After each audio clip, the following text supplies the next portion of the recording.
Alrighty. So now that we are live, we can go ahead and I'm gonna start by just looking over my own set with Stang. Used to be known as Wind God Dude. Amazing player from the Pacific Northwest. Plays half the cast at a top level. Just insanely good. And I got to play with him a couple weeks ago. We did a pretty long set. I don't plan to go over everything, obviously, because it's over an hour long. But I figured I would be doing that and kind of be taking some notes. And the notes I'll be taking are going to be for everyone. All of the videos that we'll be kind of going over today, I'll be like taking some notes on, just because some of the videos people specifically requested that I go over. So I want to make sure that besides giving them the VOD, that give them, a little bit of extra takeaway.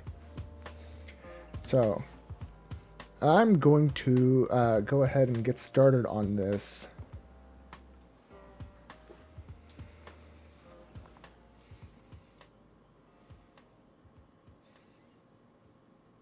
Yeah, so like right now I can already tell Stang is being just not committing to anything and really just observing my movements, observing what it is that, if anything, that I want to commit to. And he does not even care whether he wins that first cycle. And I'm kind of doing the same thing here. Like that hit that I did, I didn't even care whether I got a confirm into a combo. We both at this point basically are just kind of, playing chicken.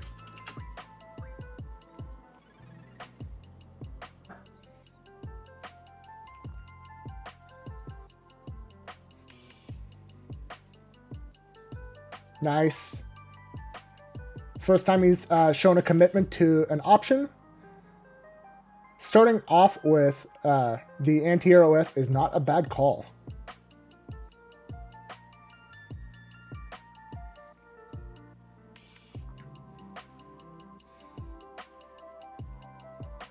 Yeah, and then I absolutely love that Stang does this. He is, at this point, has the life lead and isn't trying to go in on me and is instead making me go in on him. Aurier, if she is trying to get on Yuzu, it is a losing matchup. But if Yuzu is trying to get in on Aurier, it is similarly a losing matchup. She has really good pokes, but for anything to be threatening, Yuzu has to get into Aurier's range.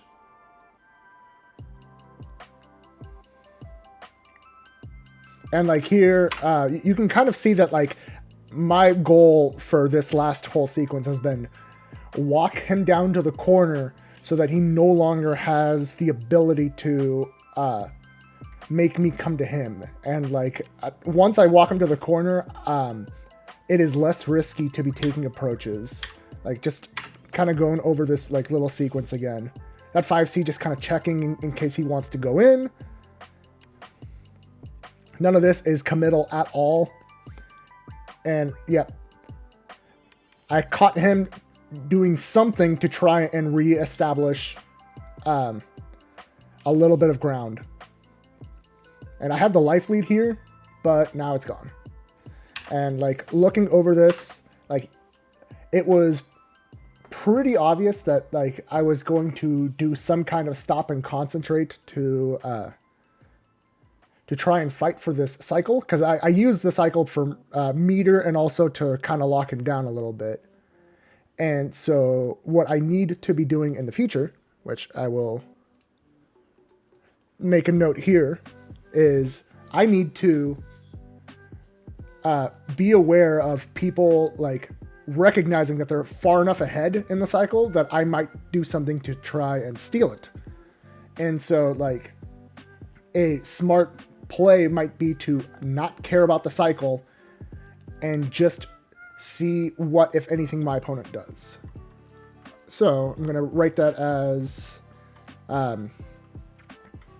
don't simp for cycle, always. See if they commit when you feign a concentrate. Because in this kind of a situation, if I just stand up and do nothing, I can anti-air him, and that's the end of the round. But with this low amount of time remaining, I likely do not have too much of an ability to open it. Because he has Vorpal. And that's it.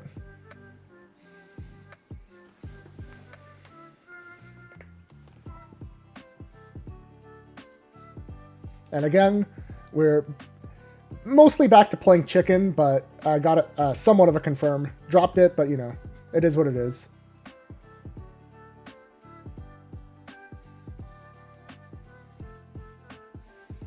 Yep. I tried to dodge a timings that where air normals would have hit, which meant I was susceptible to Thanatos attacks.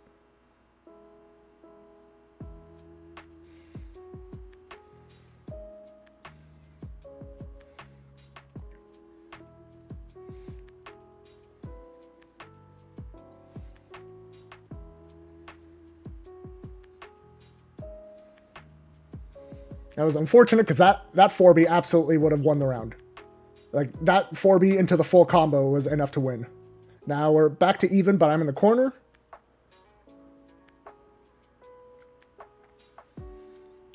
Hey, hope you're doing all right.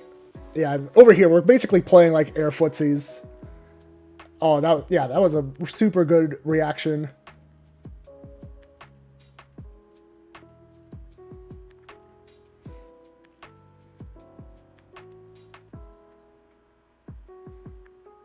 And the 43 frame cross-up hits even Lord Stang. It hits everyone. Hey, Glod.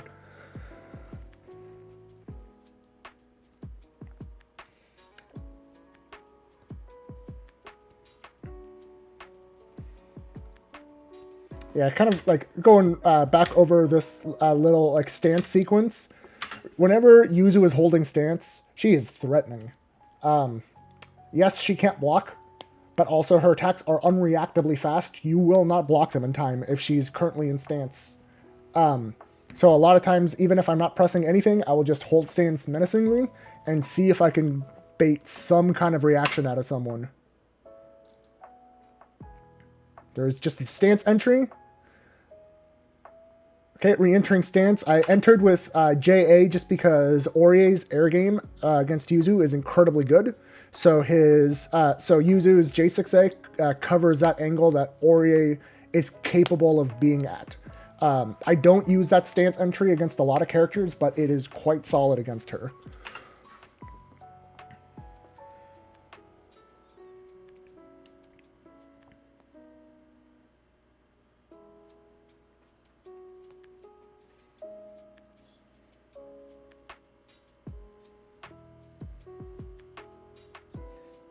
Yeah, at this point, cycles basically forfeit.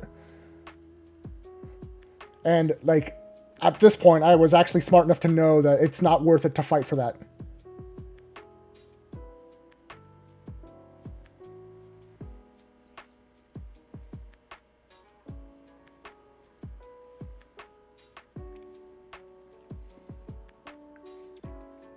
Yeah, that was such a high hit.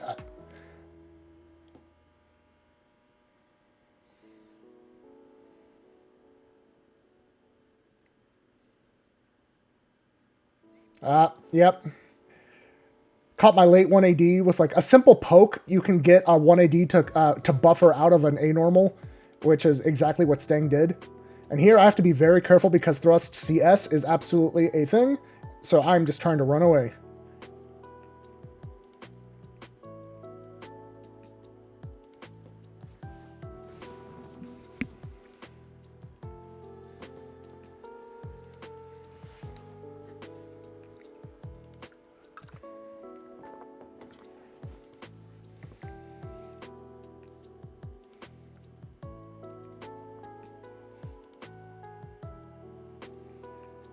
I will take that trade any day of the week. I don't care about the combo there.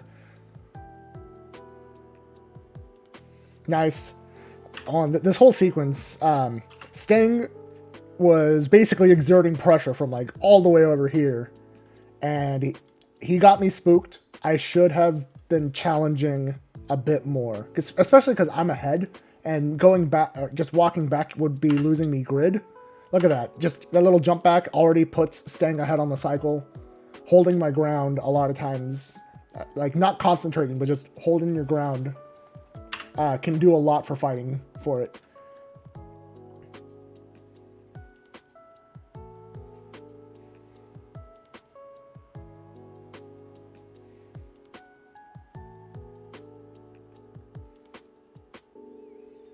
Okay, that is one thing I do want to take note of, which is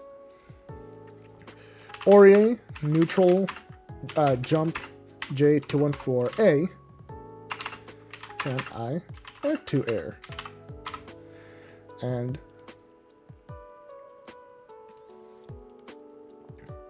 luckily I do have Uni pulled open, so we can very quickly find that out.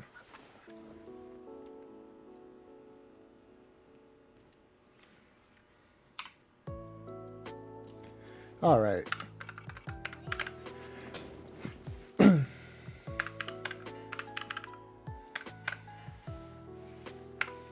So, if I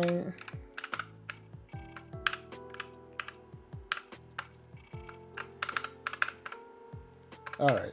So, when Ori is like here, this is like super annoying to deal with, right?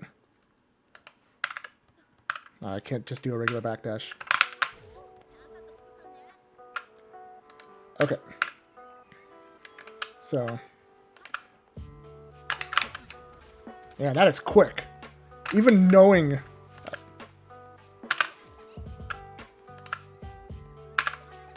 Okay. So if I react with a dash block, I can absolutely make it a lot better for myself. Let me see. Let me just double check to make sure that she is trying to block. Oops. Okay, so that one was a whiff. Okay, so like the dash block makes it pretty minus. I gotta remember that.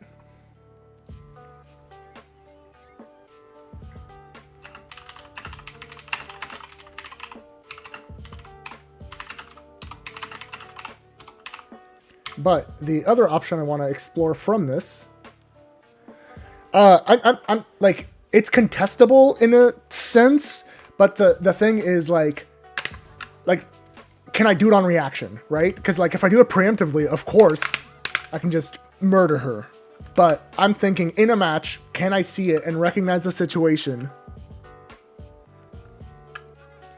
And actually, I want to see, I want to do it at like TK height.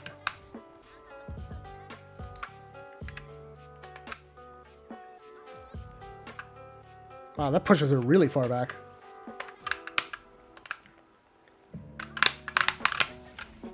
So let me check against the old one. Whoops, that was way too preemptive. So against an Ori doing this is actually not bad. I would want to buffer something here. Yeah, it's not punishable, but that's probably an escape. I see them jump. Whoops. Because then at that point I'm plus. Yeah, that leads to me being +3. So that is absolutely what I need to be doing. Just like a jump on reaction, force them to block a slash. I exit the corner. So I'm going to absolutely take note of that. Neutral jump block slash to escape.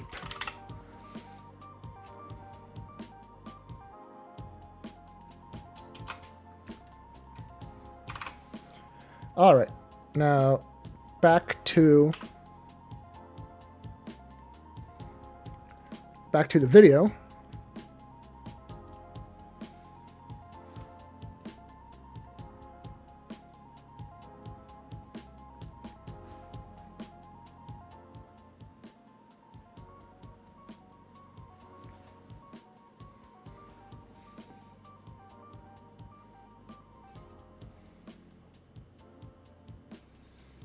I'm actually surprised that simp for the cycle won.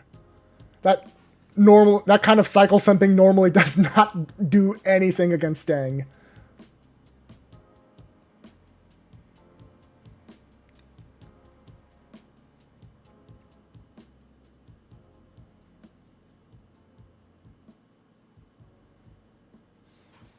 Yeah, and then at the end, Stang played too passive for too long. And by the time it was 18 seconds, he was just forced to commit. Really good 5B.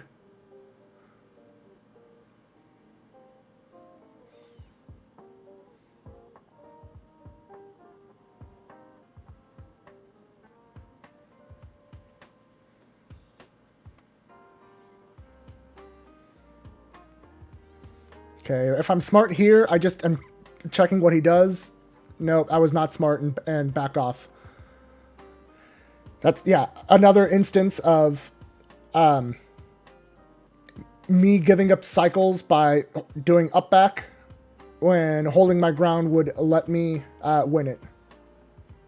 And Stang is too good. I gotta not do that when he has meter.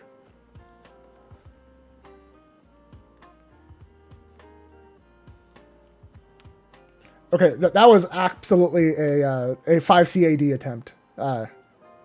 Having to stand for your OS sometimes gets you bad button timings. I was even like thinking to myself that right here, Stang hasn't shown assault in a while.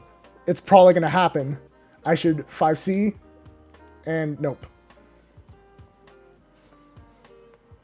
And I die for my OS not coming out the way I wanted it to. But no big deal. Nice. It's sometimes really scary to concentrate and then realize that like some really fast attack is coming your way. Yeah, this little thing sequence here, I was hoping to see a 1AD, which is why I just dashed up and just did nothing. A lot of times you can absolutely just grid break people. But in this case, I still managed to steal the cycle just because of that. And did I have access to my A mark? Yes, I did. I should have used it. So I'm going to make a note of that.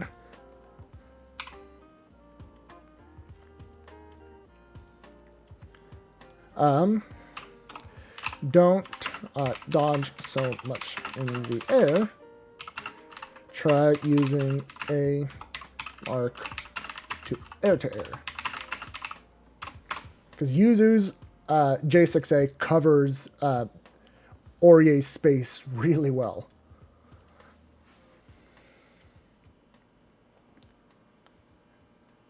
I don't think that VO should have worked. Like, looking at Stang's movement right there, he was clearly trying to bait it.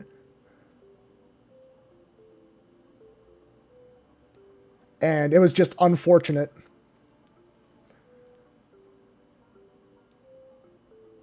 Okay, this is basically over.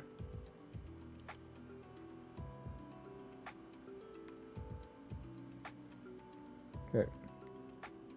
Okay, at the very least, I have too many blocks of grid so I can turn that into meter. Yep, turn that to get as much as I can. Hold on, how did Stang even get opened up here? Oh, just a delay 5A. Probably caught either a 1AD or something. But at this point, I should be able to kill, but I'm stupid. And finally, he doesn't have meters, so I'm safe to DP.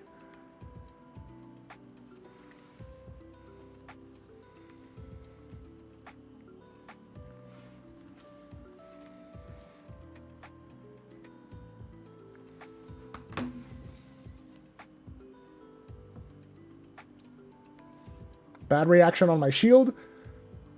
Really, against thrust, like, looking at this, I should have used 1AD, because that doesn't require me to be as precise with it. And from this range, where this happened, there is no way that a 1AD is going to get grid broken by Aurier.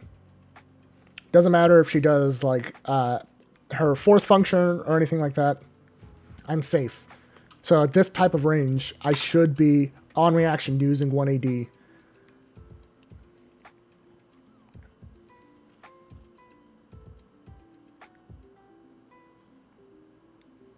Yep. And then just a CS for meter. Yuzu has no reason. She gets no defensive use out of CS.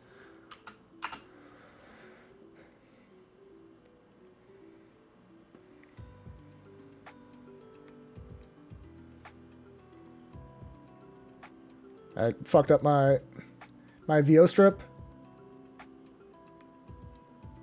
Yep.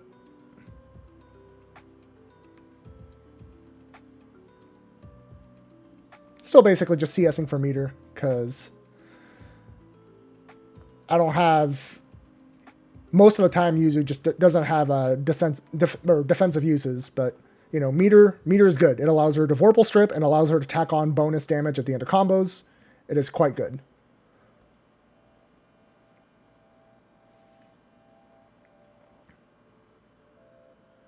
Yeah, I got absolutely baited there. Aurier in the corner doing this kind of thing. The absolute best thing to do is just dash forward.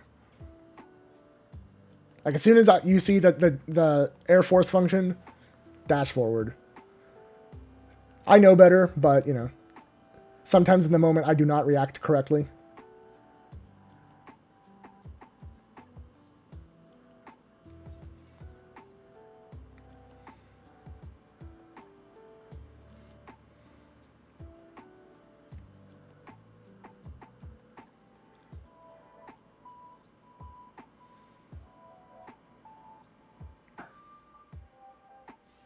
I did not expect that flip to hit. My whole idea there was to B plus and then do a double overhead. I was absolutely not ready for that confirm. Oh, what a pickup from Stang.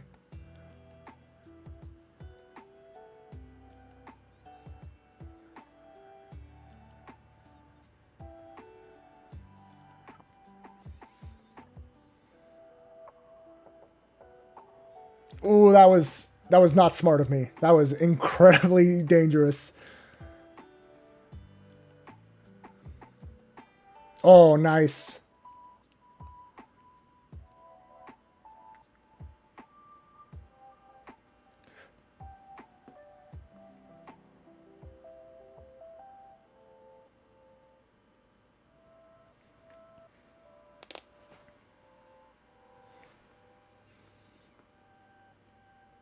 Okay.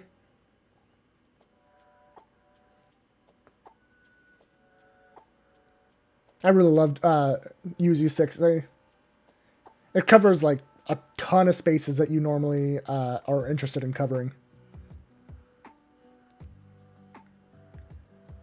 Yeah, that was potentially an opportunity to 214C, but I don't know. I don't think I even had the meter.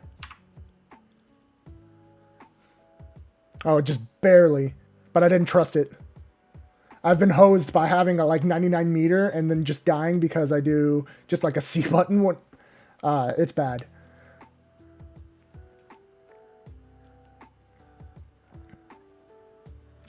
Stang is so smart.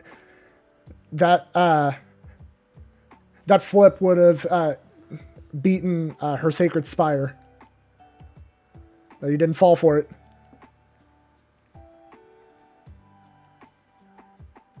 Yeah, right there. I need to just jump it.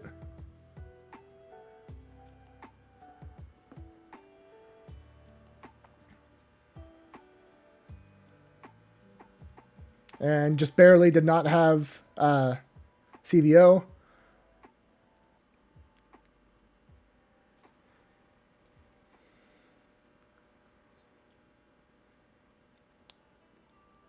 Oh, no! So 2 instances here where I could have taken it. Right here, like my instinct right here now, not then obviously, is to do a Rising J2C. And what did Sting do? A 5-frame 2A. I would have cleared that jump and gotten the hit I needed. And then when Aurier did that, I got the 4B counter hit. You can OTG off of 4B counter hit. Even if I don't pick this up with the normal special cancel, right here I can pick up with a 2C. I realized it too late because I started concentrating for whatever reason.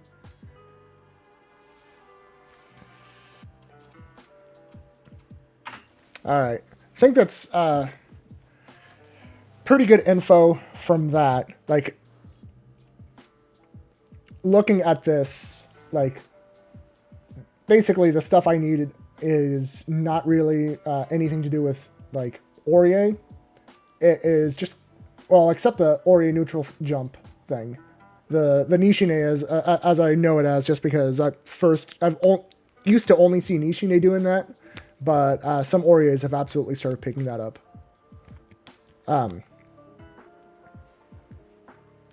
And then, you know, making sure to use my A marks for air to airing.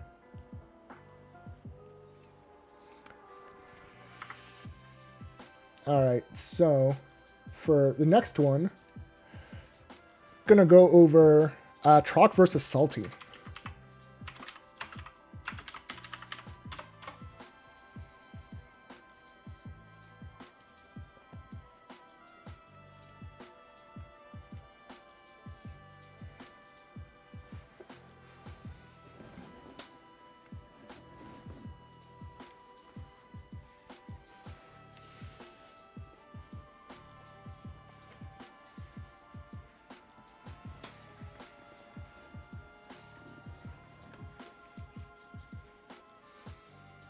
So this set, I'm mostly going to be looking at it from Akatsuki's perspective, because this is one of Akatsuki's hardest matchups.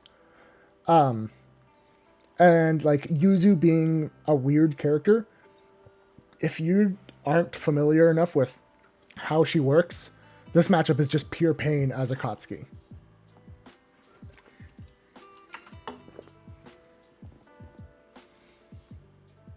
And, like, right here at the round start, I absolutely agree with Salty just hanging back and taking a look at what the Yuzu wants to do.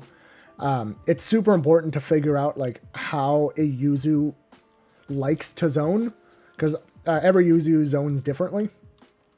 And getting a feel for, like, their slash timings, what angles they like to cover, how many slashes they use before leaving stance, that kind of thing. Those are super important to bits of information to get as any character trying to fight Yuzuriha. And Troc is absolutely doing the same thing here. Like, just kind of going back to round start, Troc is trying to figure out, okay, how is this person going to try and approach?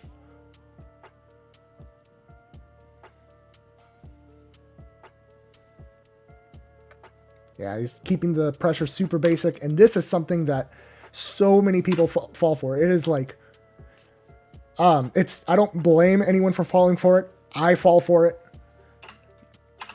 It is that 6A whiff to enter stance has not much recovery. It covers the ranges where, like, the only thing that Akatsuki could do here that would have beat that is a dash 2C. And dash 2C for Akatsuki relying, or against Yuzu is pretty scary, because that dash 2C loses to every other option Yuzu has. So 6A is incredibly good for Yuzu in this matchup, which means you can basically just whiff it to enter stance and you're safe. But the added bonus is people see, oh, this person whiffed a move, I'd better do something. Tried to move forward and got smacked. I don't care if it's net play or offline, you are not dash blocking this correctly. You do not have a button to be able to buffer it from. even if you do a frame perfect dash block, you can still get sniped by this because you are not able to buffer it. You're doing it raw. So it is, the point of the whiff is exactly to bait this kind of reaction.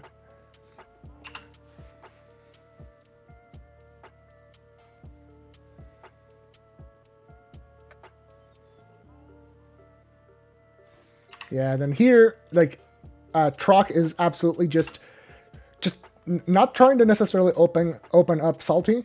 He is just, what kind of defensive tendencies does Salty have? He just does 2A, no cancel, 2A, and that's it. And then walks away. He doesn't care. He's ahead on the cycle. No reason to accidentally give it away with having his normal shielded. And he's just back to zoning.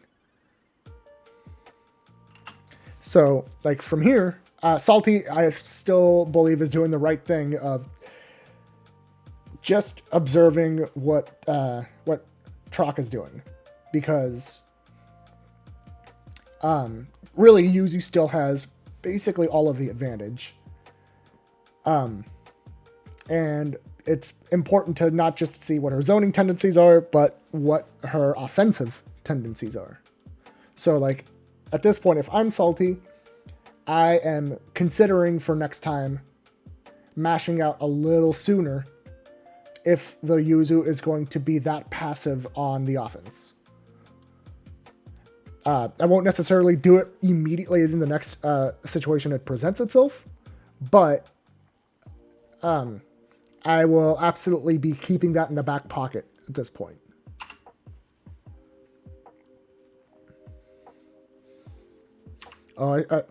One thing I should go over right there. That was a shielded 6x. Just a little bit there.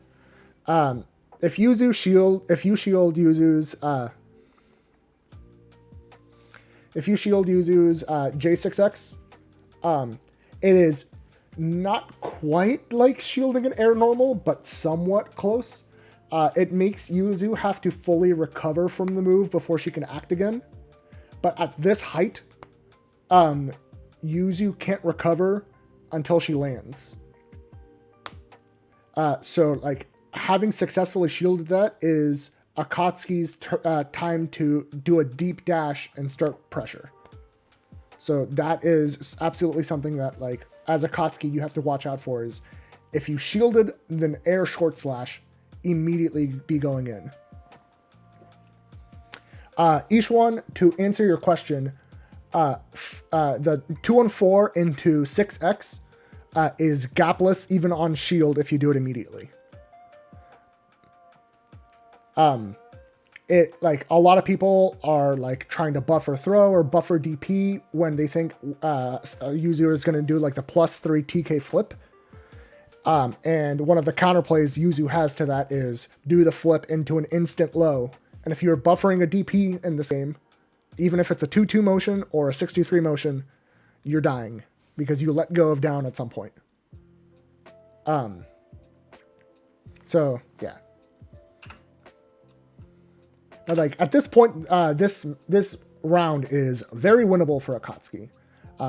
I do definitely believe in, when fighting Yuzu, the very, very first round, being okay, essentially having it be a meter round and an info round, and then turning up the aggression later. Yeah, looking at this, Troc is still pretty much just, like, seeing if Salty is going to bite on anything.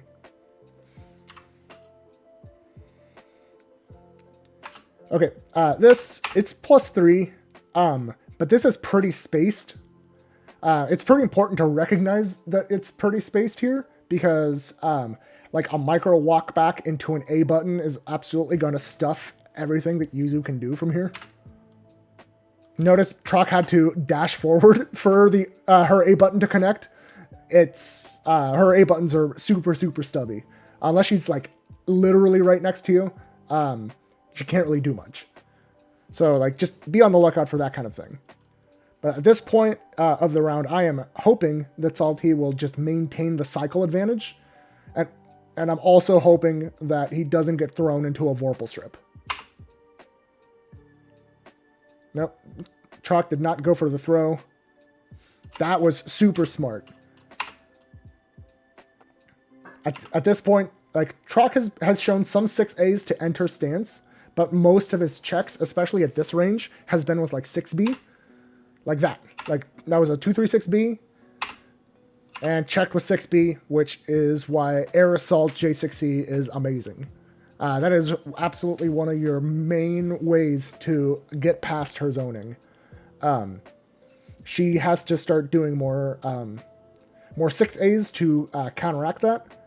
But that lets you start being able to use like fireballs to just like smack her. You're not going to obviously turn that into much of a combo, but you can do like fireball CS at that kind of thing to like really go in if they're using a lot of 6As. I don't know why Troc got hit by this. The delayed Tatsu, so it hits meaty overhead. I love it.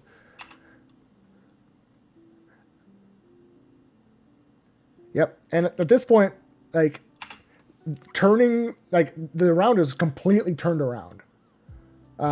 Which is, like, exactly what you want as a Kotsky. You know, show enough patience so that they don't really know when it is that you're actually going to choose to go in. And then you go in and you make sure it counts. Salty got the cycle. Troc is likely to either escape the corner or push him out.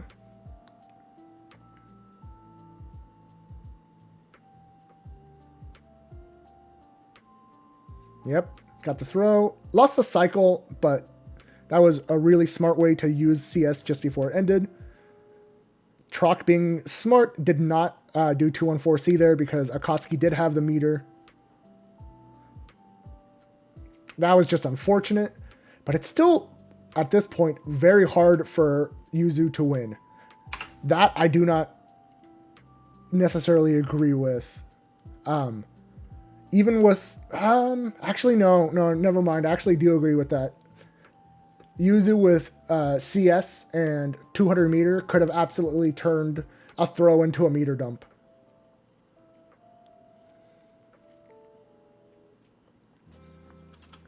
So yeah, I do agree with like making sure that you OS'd in some way there. That was smart. And at this point, round is lost.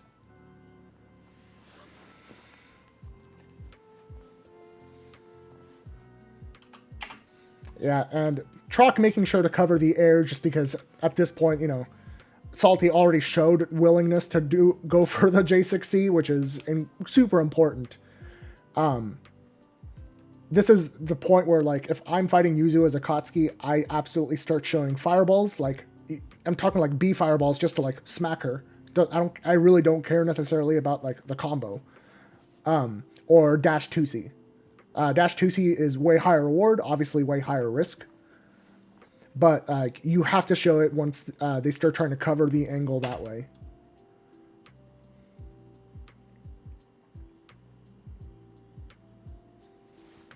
That one I'm just going to leave as net play because it's 4 frames.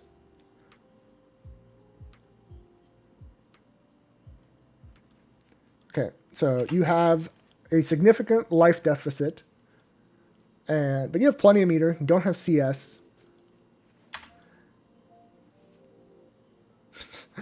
Hold on.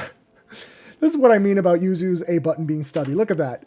One blocked A button was all it took for her A buttons to no longer reach. Like, if you can recognize these spacings, you can start to like challenge a good amount better just because her B normals are pretty slow.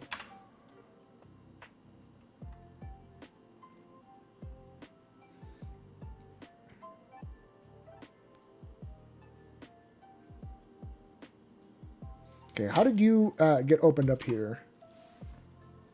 That was, again, a shielded short slash. Use that opportunity to either challenge or do a deep dash in. Because she has, like, full recovery on that. Has to land. Can't cancel.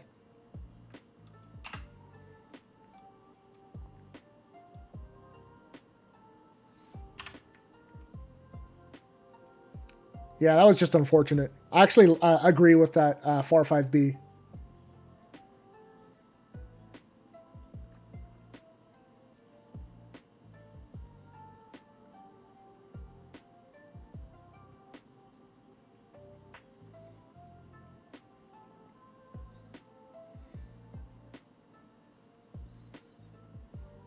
Yep. So this sequence here, it's a little tricky because you kind of want to keep going in, but that high of a jump is, especially with this kind of a life lead, is very frequently a teleport or a slash.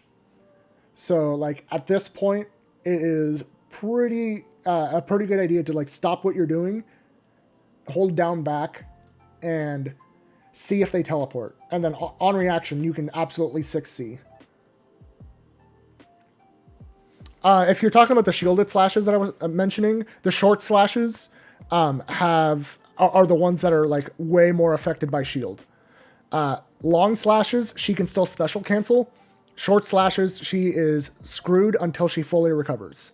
And at low heights, by the time she recovers, if you're below TK height, you cannot act in this game at all. So if she shields and then falls below TK height, she can't act until she lands, and then she has special whiff landing recovery added on top of that. So it's just like she's super minus.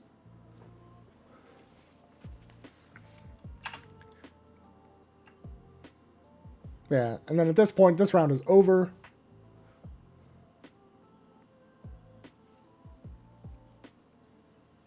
But you have a lot of meter to work with.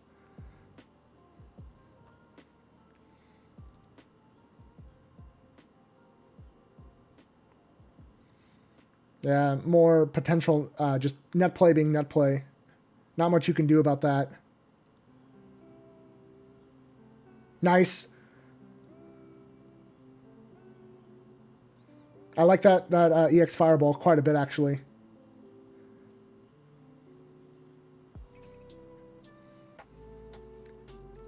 So, like, overall, my impression of what I've been kind of seeing thus far is that you're doing a really good job of mixing up your dash blocking and like a dash button with just kind of hanging back and observing. The only thing that's been like missing is that like Akatsuki has to make big plays, and so far the only big play you've done is that one assault, air assault J6C. And in this matchup, it is really important to be showing things like dash Tatsu. Especially if you have 100 meter and CS, because if that connects, the CVO combo on that does corner to corner, does nearly 4K, sometimes more than that. And lets you get your game started.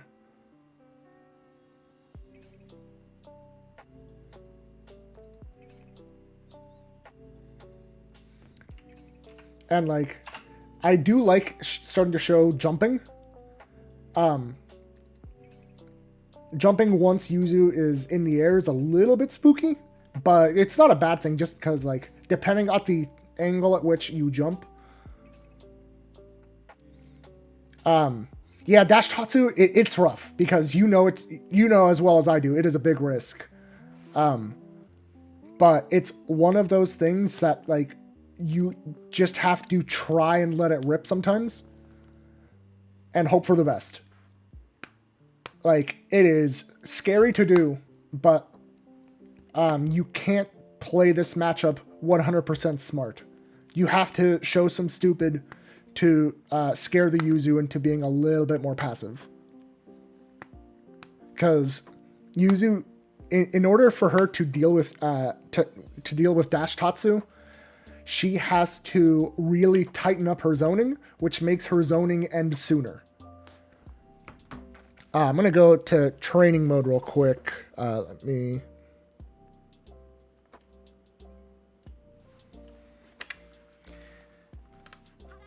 So I'm going to do that and set it to guard all. So if I am Yuzu and I care about dealing with dash Tatsu, suddenly I'm doing a lot more of this. Man, I cannot get 236 out of me.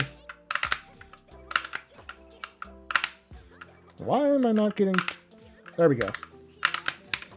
I'm doing a lot more of that, which heavily feeds grid. Man.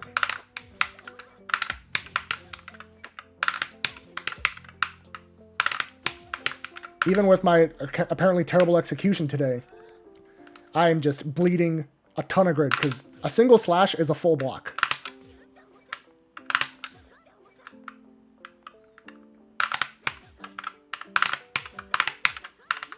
Yeah, there we go. That is what I have to do if I want to deal with dash Tatsu, which that is susceptible to rising J6C.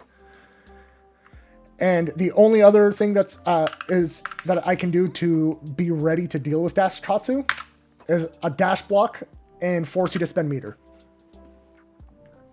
Neither, and both of those things are like kind of good for you actually.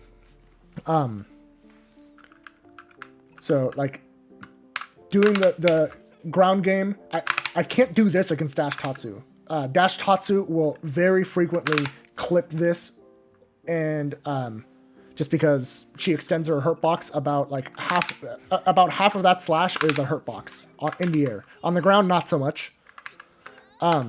So if I am going up against an Akatsuki that loves Tatsu, I'm not being in the air much. It just covers that space too well. I'm either going to be doing things here, or I'm going to block into it and trust that I can maintain good defense mid-screen.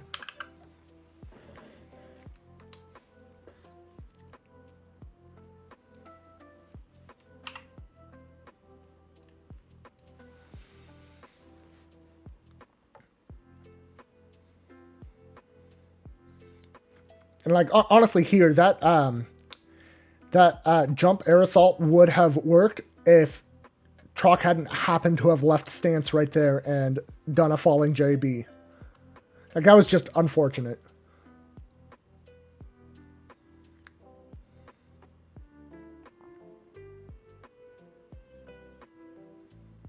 Yeah, at this point, the round is lost.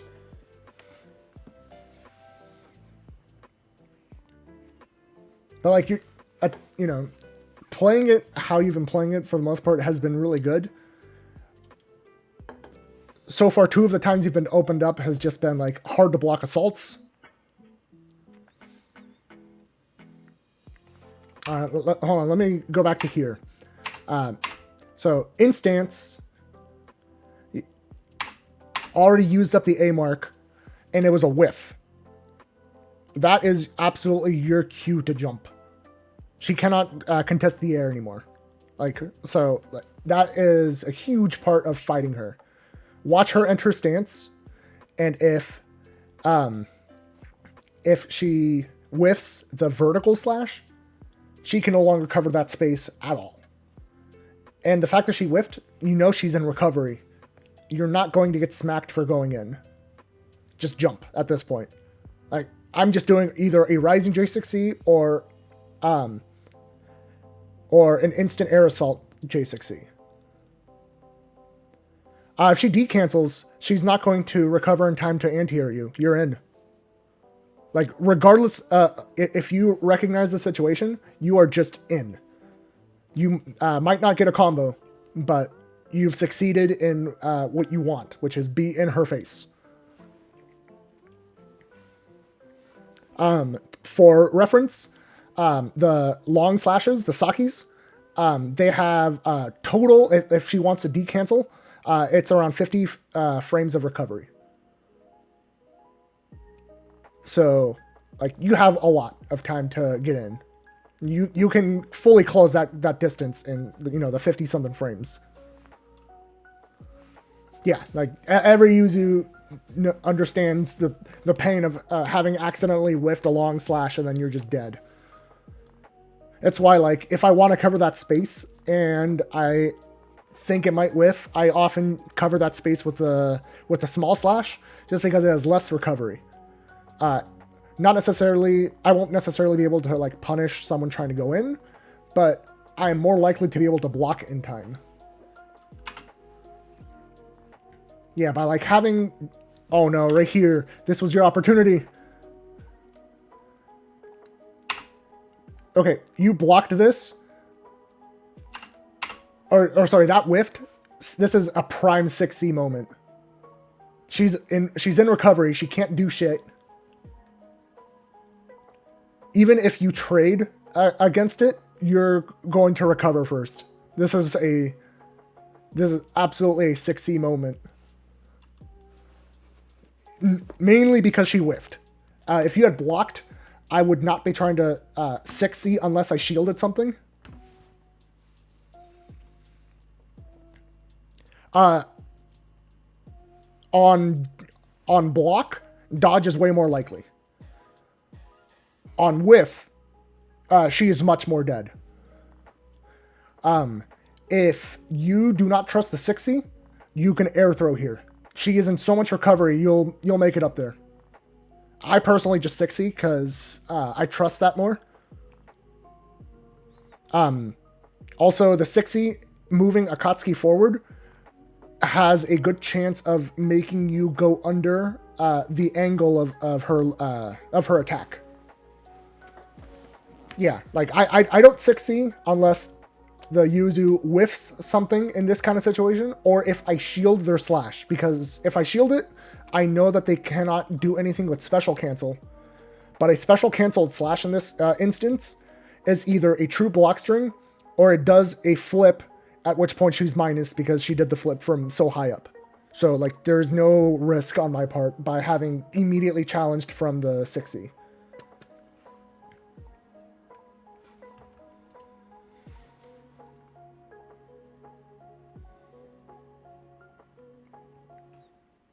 Oh no. That was your time. Okay. Yeah, that was because it was on block, right? You block it, and it was not a shield, so you cannot get the 6C punish here. This is where it's spooky to be pressing 6C, because this one is plus on block.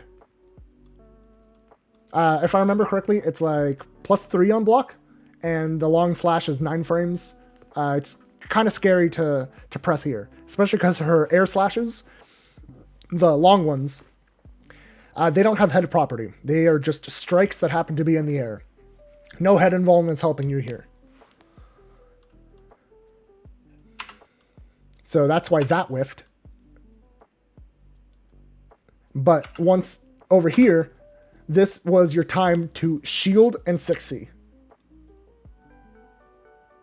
If she would have done slash into immediate flip, you would have blocked it, because at this range it's a true block string. And otherwise, if she no canceled, because she's usually not immediately canceling a slash, then your shield into 6C would have punished her.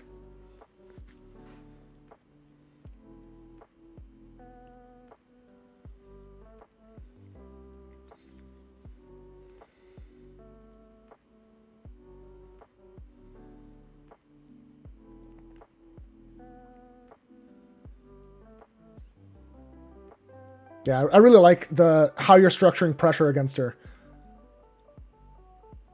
Nice. Recognize that it's a throw, so went for the J2C. Super smart.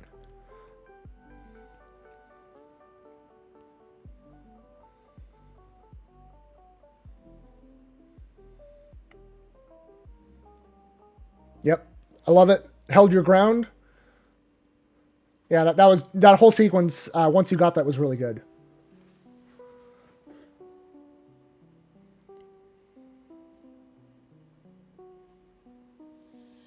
That was amazing. Just the jump back into the assault forward. It's very strong.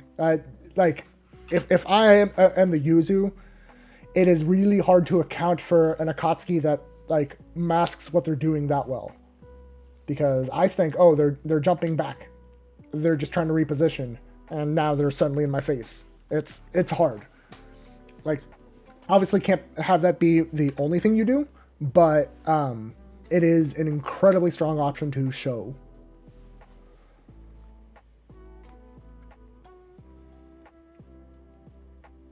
I really liked the amount of lows that you were showing in your pressure there. Ensures that 4B will get beat if Troc decides to use it. Yeah, you can't do that against IW.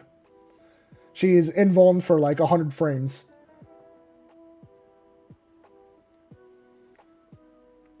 Yep, delay throw, ends up counter hitting.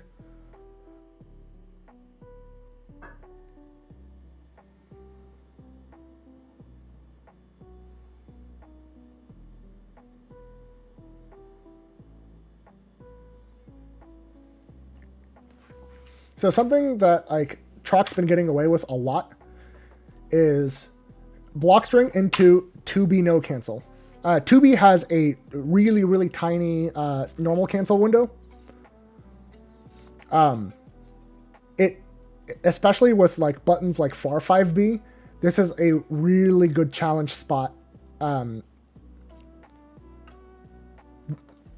Just because you can't really stagger it much.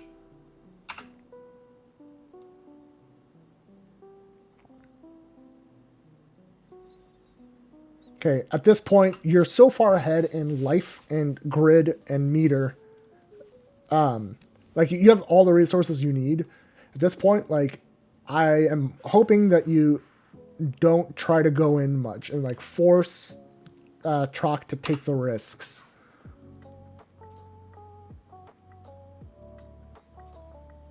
Okay, what was the point of this? Because you have so... Like, you have plenty of meter.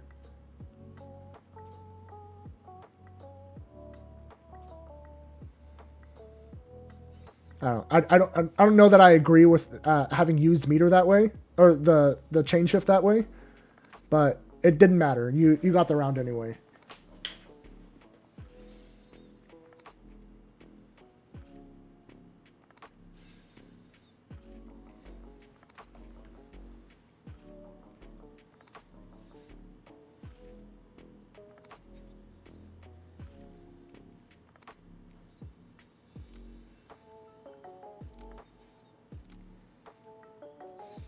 Yeah, no real combo off that. Going for the true low just in case you're trying to DP.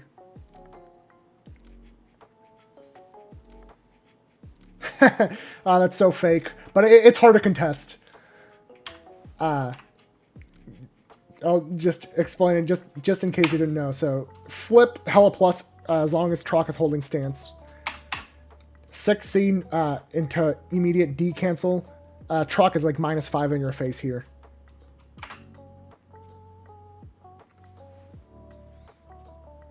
But, like, I don't blame anyone for, like, getting hit by that just because her 6X stance normals have...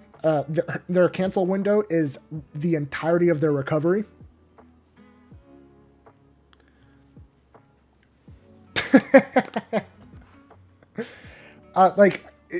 It's... I don't blame people for getting hit by it just because, like, even when you know... Like, it is a call-out because 6X in stance is 0 on block, and the cancel window is the entirety of the recovery. So you can do, like, a super late cancel, and it's still frame traps.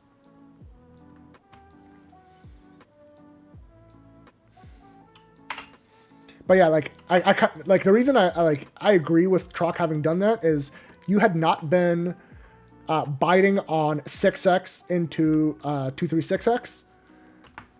Because he'd been spending CS that way quite a bit. And so since you're not biting on after blocking 6X, might as well see if he can throw you.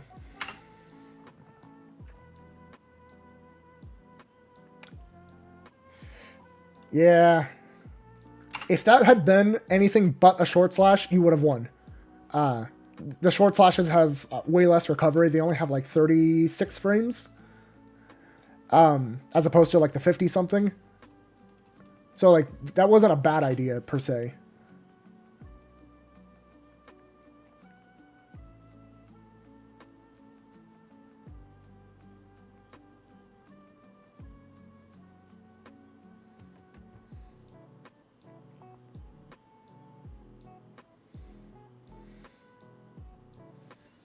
Yeah, don't do that. I want to see that dash Tatsu, because like after that double jump, you're kind of giving up your turn.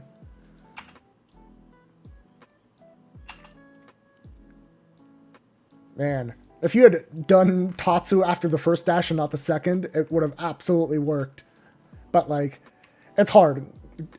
Knowing when a dash Tatsu is like impossible. Sometimes you just have to let it rip and hope that it happens.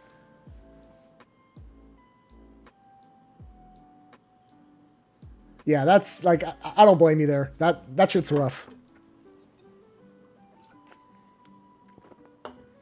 Oh, punish? No. I mean, that one's very hard to challenge. Like, recognizing the flip is at a distance where it's going to whiff. And it's especially scary because flip only has 5 frames of recovery, and going into like 6Z, which is a 6 frame normal. And if you get counter hit, you can just OTG. So it's like, you have to be really correct.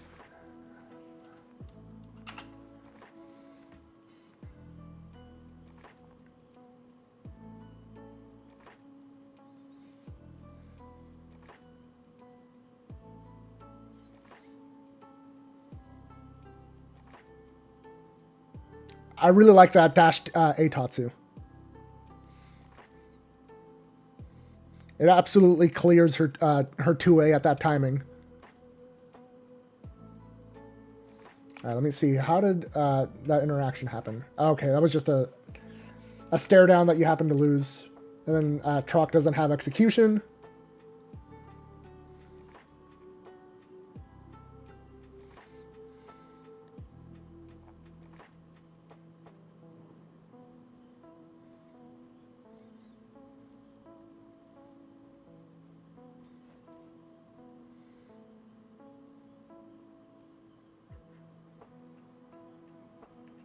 Yeah.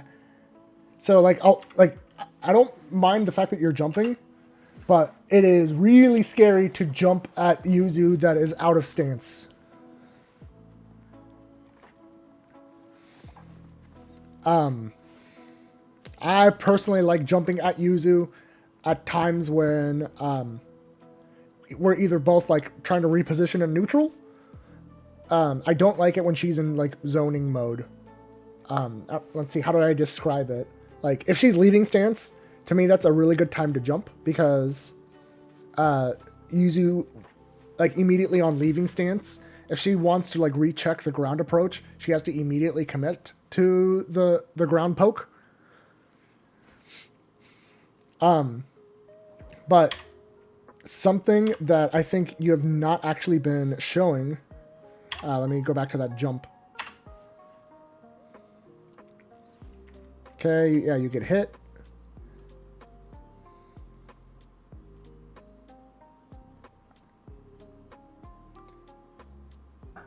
So right here, great time to jump. She left stance.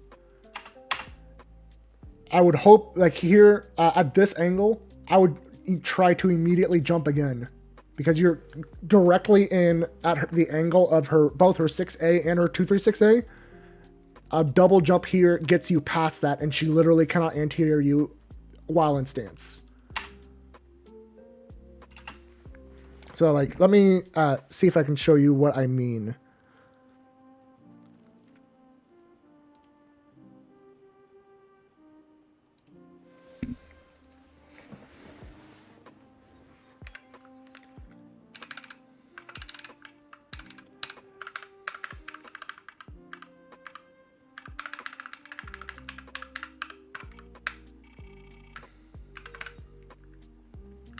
Okay, so we have Yuzu and Akatsuki.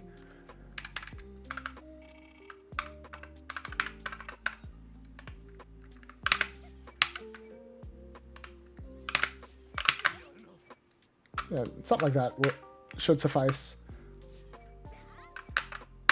Let me back up a little bit. I want to get the timing better. See, if the double jump gets you past that distance, or that angle, like, that angle only ends up covering the space if you end up point blank again. At the timing you were at, you want to immediately double jump just to get that. Just to clear that angle that Yuzu can cover.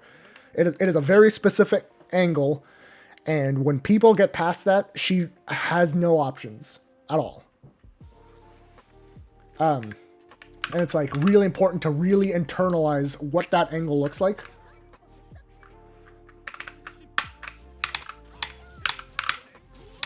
Yeah. So, like, definitely try and lab that part out. If you can visualize that angle when you're playing against her, and try to put yourself past it, you become way, way harder to zone.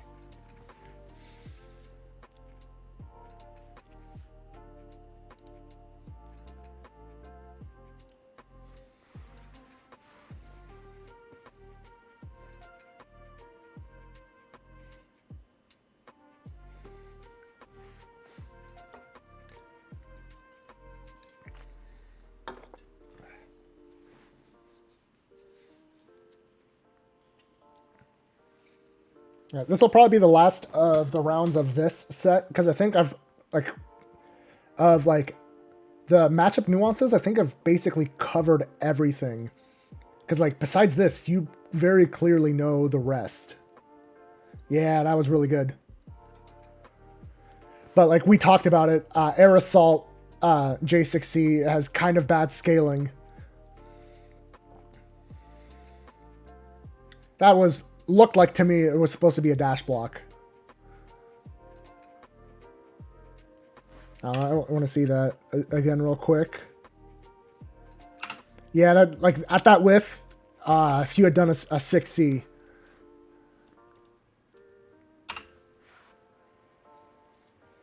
The 6C there at that angle, there, your 6C would have ducked under it.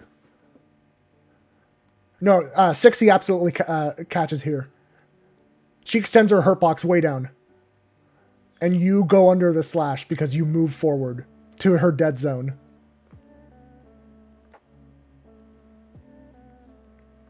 Let me see if I can recreate it real quick.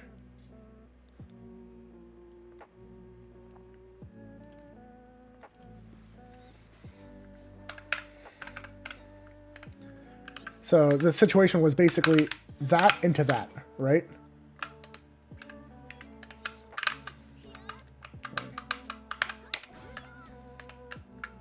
Because you get the whiff,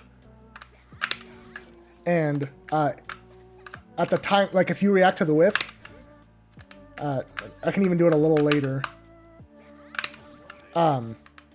You should be able to just clear it. And you recover before that.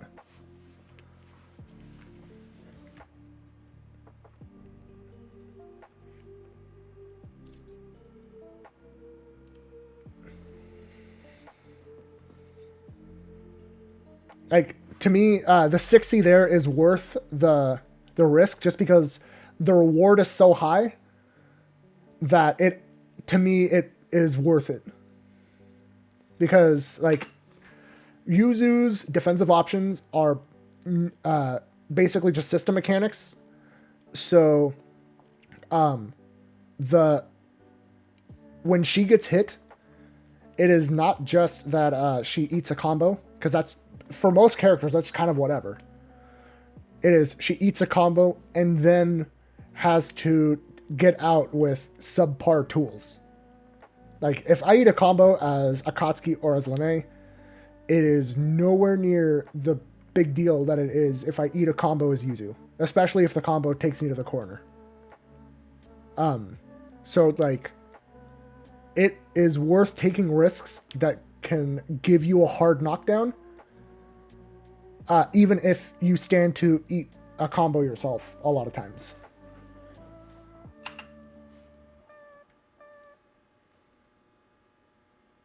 Yeah, that part there, I do not blame anyone for not challenging. I wouldn't challenge there either.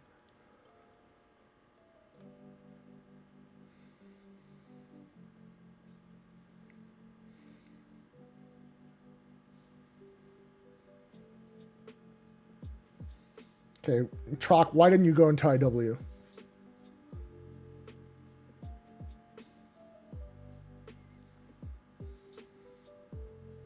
Yep, CS.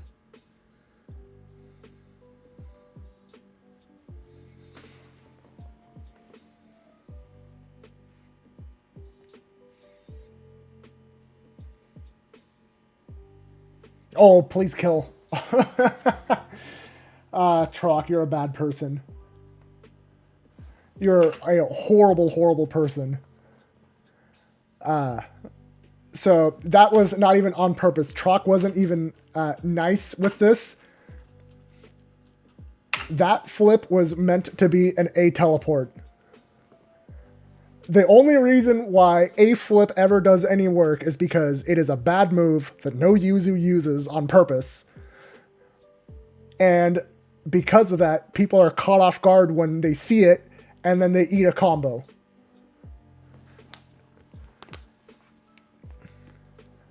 Yeah, every time you see an A flip like this from Yuzu, it is a fucked up A teleport.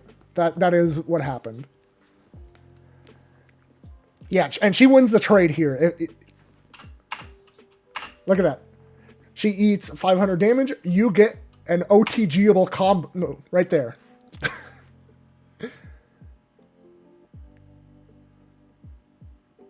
It's your BNB ghost.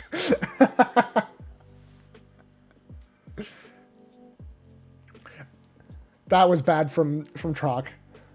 I don't agree with ever having B flip whiff like that.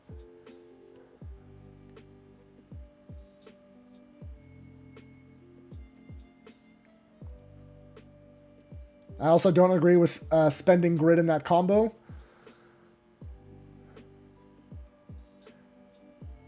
But doesn't matter. But yeah, like, I think the stuff I've given you is going to go a long way. Like, really try...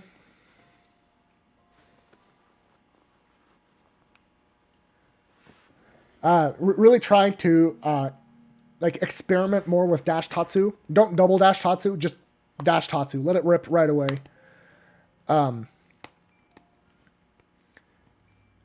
What else? Learn the angle of her slashes. So like her grounded A slash in particular, if you can learn that angle, you can learn how to double jump over it.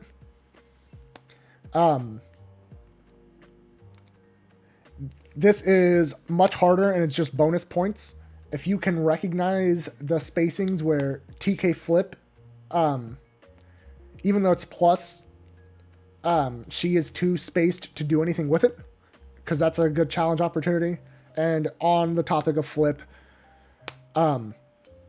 fuzzy mash against it, just like a 2C, so you don't get instant load out of it. But by doing that, you can just automatically beat the whiffed flips. Yeah, Dash Tatsu makes zoning Akatsuki way harder. You cannot have that be your only game plan, but it is an important thing to show because of how far it goes and how fast it is. Like, even though you have to include the dash startup, Dash Tatsu goes as far as Yuzu slash and is slightly faster than that. And when I say faster than her slash, I mean her out of stance slash. Yeah, at a lot of rangers, Dash Tatsu makes it so Yuzu's not allowed to jump.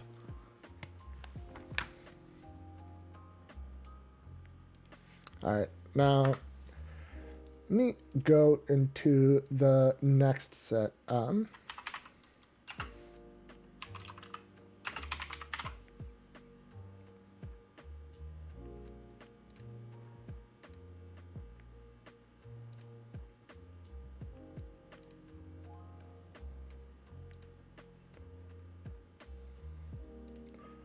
Okay, so next set is set with Dylan.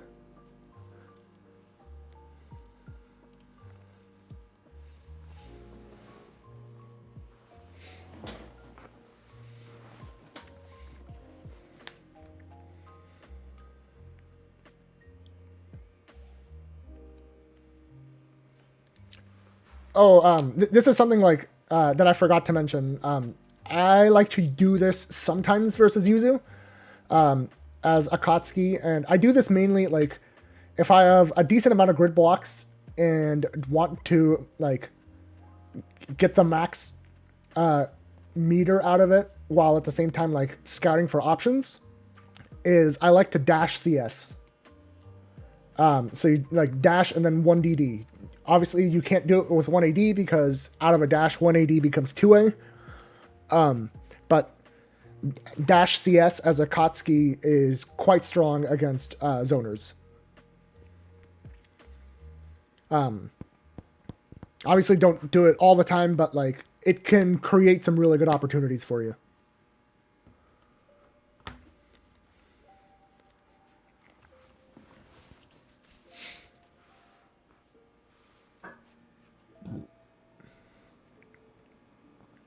Yeah, like dash CS is like tricky just because if someone does dash up throw, you can get like the one frame of shield and just die.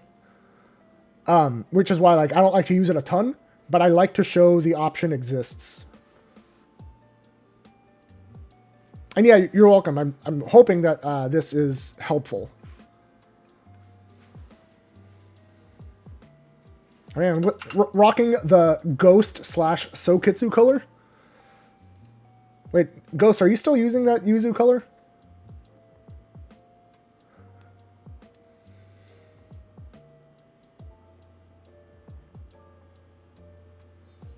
Actually, like Dylan showing stance no cancel while like maintaining stance.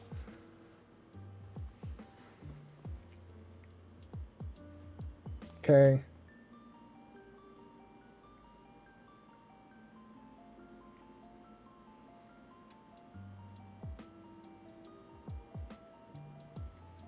Yep. Gourd round happening. And you can't do shit about this. In general, like against Gourd, well, really against anyone, I'm only using CS for meter.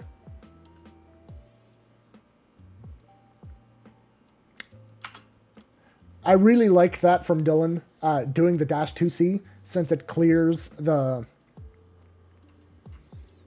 rusty nails.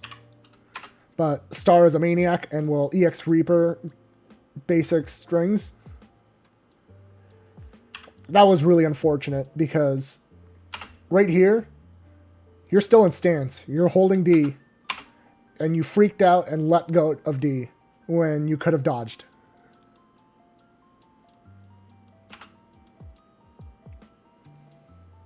So, like, you want, like, I understand coming from other characters, your instinct when you see the EX flash.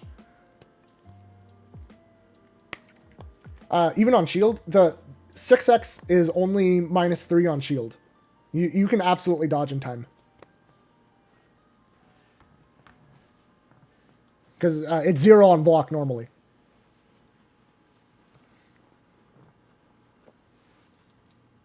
And we all know Gourd does not have a 3-frame reversal.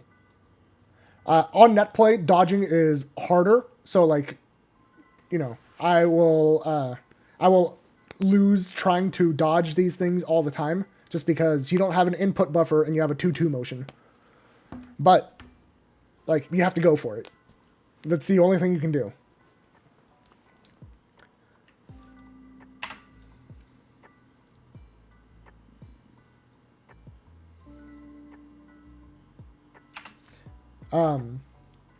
So at this point, like, with the Gordo player being ahead in the cycle and the cycle being almost up, the Gourd will not be trying to use a sim.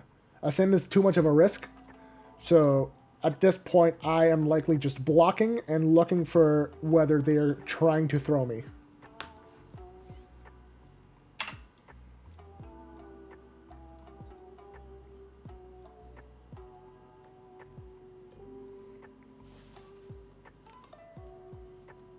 Yeah, I think like looking at Dylan's defense, I think he's getting too overwhelmed by the existence of a sim and is not taking context clues into account.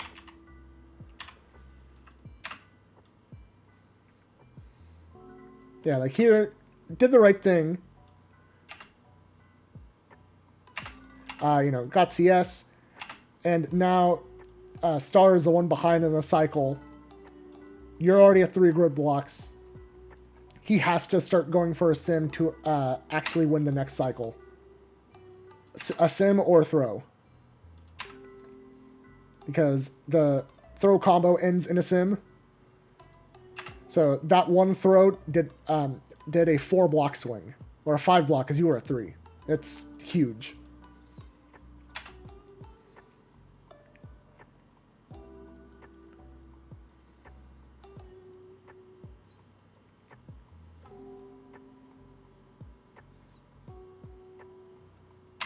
Yeah.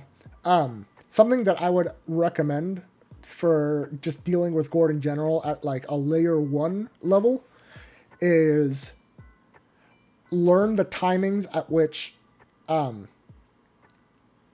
a sim can happen. Because a sim is like 13 frames or something like that. Obviously unreactable.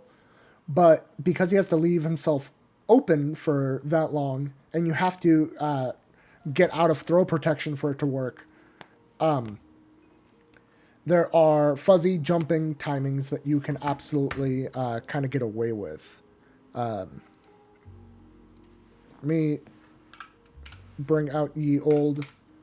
Yeah, 12 frames. Same thing. It's unreactable, but the point is he has to leave a gap that exposes him.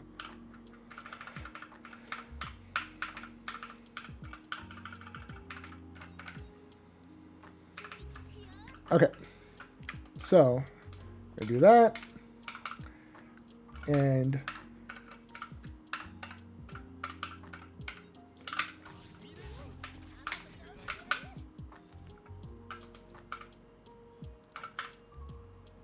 hold on, I want to re-record this. Hold on. Okay.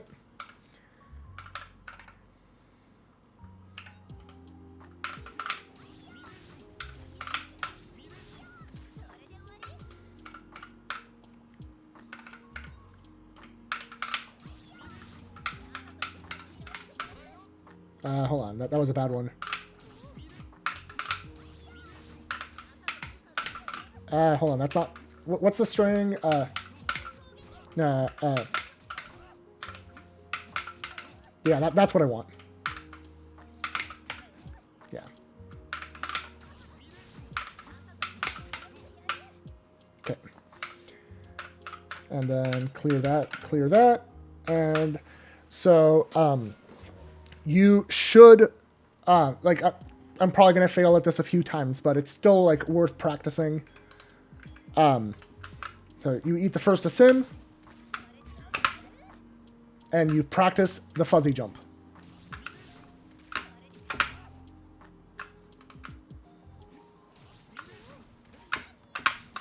I failed it.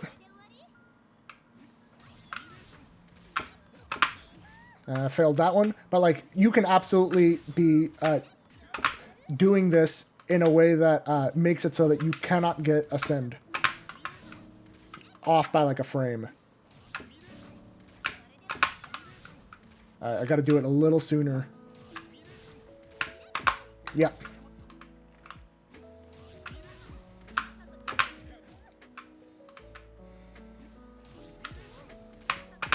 Yep. So, like, if you practice that against typical situations, and like the other one that I would that you want to practice it on is mid-screen, or you set the block. Yeah. So you want to practice fuzzy jumping against the corner thing, and as well as against that. Where is it? And I'm really... Yeah, that one. against that. That. 6-6E is the only time where like a Reaper is like somewhat worth it because it can frame trap and is also like much safer on block, even if it still kind of sucks. But yeah, learning to fuzzy jump there so you don't get simmed after 6-6E is really good. The corner one, because you're dealing with lows, is much harder to fuzzy jump, but like I definitely recommend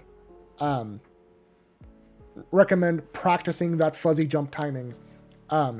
Gord absolutely has ways to play around it if he recognizes that you are doing it, but the point of it is forcing the Gord to take bigger risks to open you up.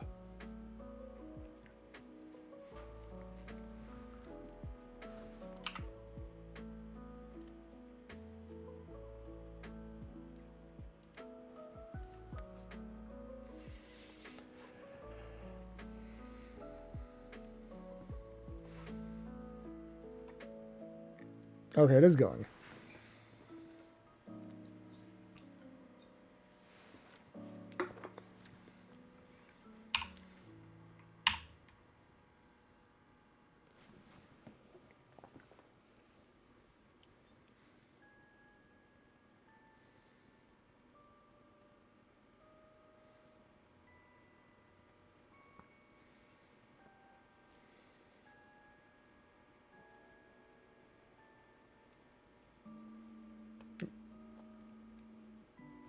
Yep, let's see.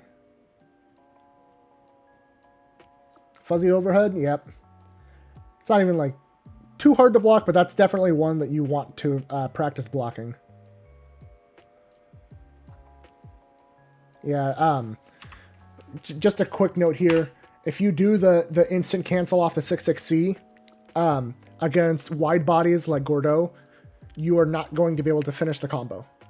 You need to do the delay timing to do that, or go for the regular side switch route. Like, I'm glad that you recognized it, but it's worth knowing how to like properly get a good combo ender.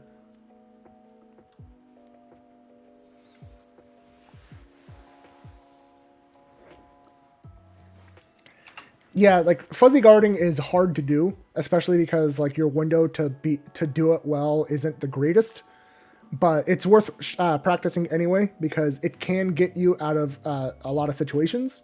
And with Yuzu specifically, her rising J2C is incredibly good as a fuzzy jump option. It beats a lot of like A normals that are lows, like Gordeau 5A. So you can turn a fuzzy jump into a get out of the corner, plus you get a combo. So at this point, like, your round start every single round has just been 6x.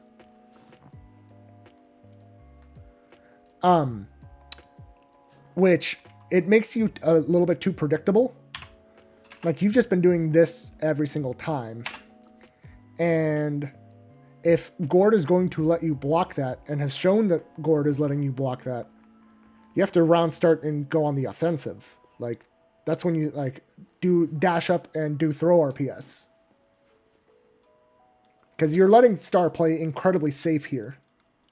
And you want to make Gordeau, or really any character, not feel safe with any specific choice that they make. Okay, nice confirm.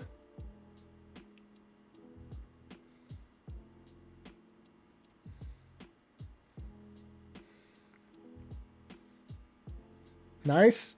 That was kind of a hard pickup. I don't blame you for that one. But like, so your offensive sequence here, at this point, like, the cycle is gone. Don't even try to fight for this. Like, your best chance of fighting the cycle here is know that the cycle is almost up and know that the other player is looking at that clock to strike 12 and go for some bullshit. Go, like, immediately assault or empty assault low or empty assault throw or empty assault into assault. Do something, make some kind of a play here. because you have no chance of winning the cycle anyway. Might as well see if you can score like a grid break. And see what I mean? Like the anything you did would have worked here just because your opponent was too focused on the cycle.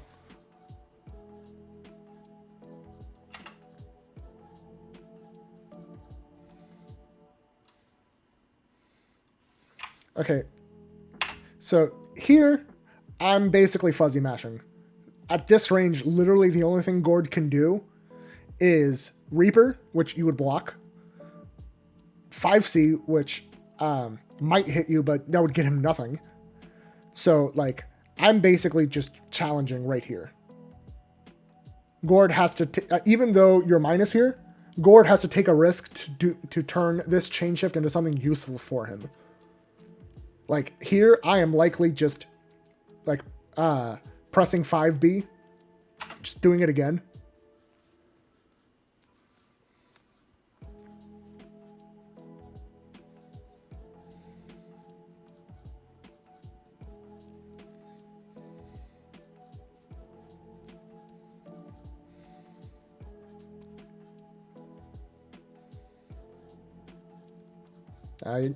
You're not...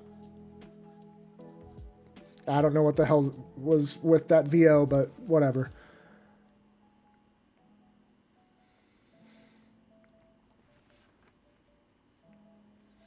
Yeah, like, a lot of your decision making is fine. It's just, like, Star, his offense is strong enough that he is overwhelming you with different options.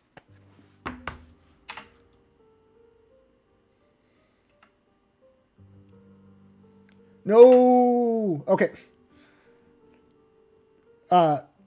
If you block a mortal slide that close, you need to be looking at whether he is doing a vacuum effect. So, round start. Oopsie. So, is it the... What's the follow-up on Mortal? There we go. Yeah. Okay.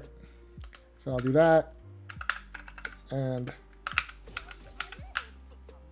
okay.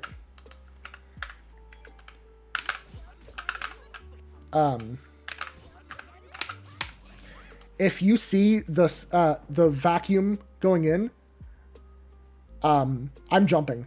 Like, you can technically get a combo for him doing this one. Because that it's -6 normally, so you can just punish with a 6/6B if you shield it and think that they're not going to go into a sim. Whoops. But the reason I like fuzzy jump there is because if he goes for the asim, you are getting hit.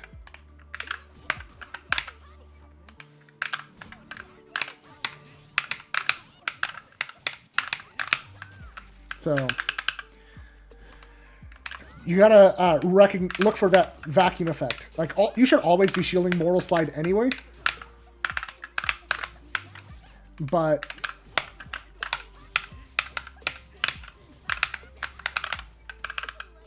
yeah. Just make sure you know that. Mortal Slide is a necessary move for Gordeau, but you want to make sure he regrets it doing it 100% of the time. It is a free shield, which Gordeau absolutely needs Vorpal to fight Yuzu in neutral. He sucks in neutral against her without Vorpal.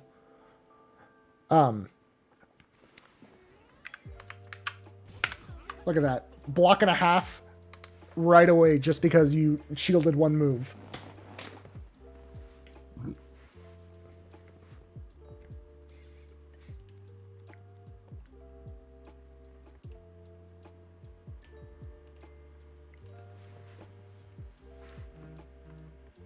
Yeah, if you truly believe he's only doing the second stage of that, like, sort of Rekka, you can mash 6/6B there, but in general, I never see Gords do the suction and not go for the Asim.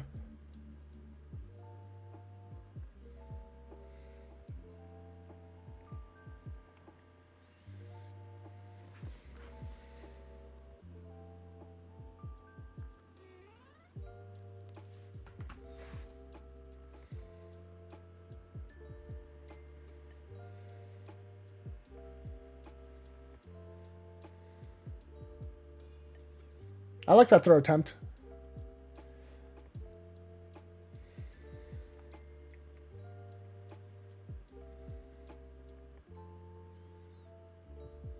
Oh no. You were 0. Like, there's no reason not to mash here. On. So, CS, just in case you don't know, it moves the whole game state forward by a frame here. Yeah, you tried to stagger, but chain shift happened. You're not currently in an action. You'd be flashing red if you were trying to do something here. Because you did 5A, which is -1 on block. And the fact that he did chain shift means you are now 0, which means both of you are 100% neutral. Your 5-frame button wins now.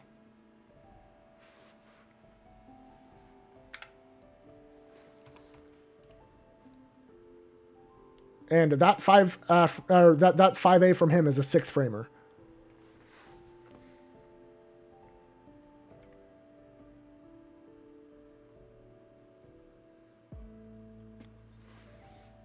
All right. I want to see. I think like we've gone over about as much as will be helpful for Gord. So let me see what is next on here. Okay, so it's you versus Ryer's Chaos.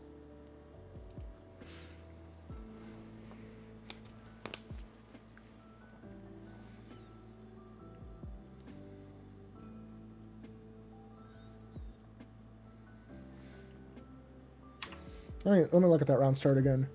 That's, in general, round start against Chaos, I like to start with just walk back just because 236B and 6C cover so much space.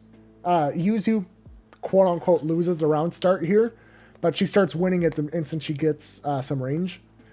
So I definitely recommend starting with walk back against Chaos.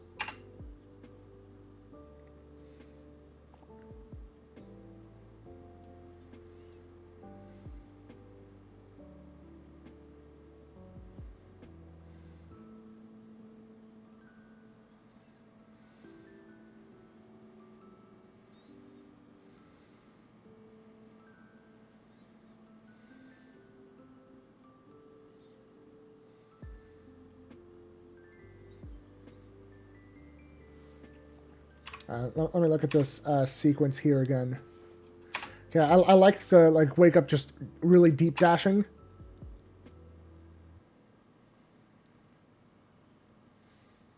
Yeah. I probably would have gotten thrown at this timing just because I tend to, as a layer 1 tech, at the timing where 2-2x would make me block post tech.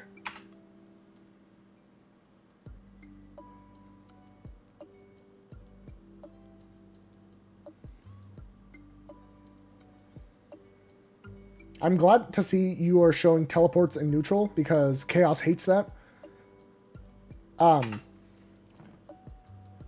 While Chaos is outside of Vorpal, he can't whiff cancel Aussie specials into Aussie specials. So teleporting and making Aussie whiff can leave Chaos incredibly susceptible to whiff punishes. But even when Chaos is in Vorpal, you can teleport in such a way that Aussie whiffs and the whiff cancel is too far to hit you, and you can hit him. You can hit Chaos in time. Ground teleports are necessary, but also make sure that you're showing like air teleports, like air B teleport, that kind of thing, or grounded C teleport to be up in the air. Just keep doing things to put yourself in places where Aussie might not be able to reach.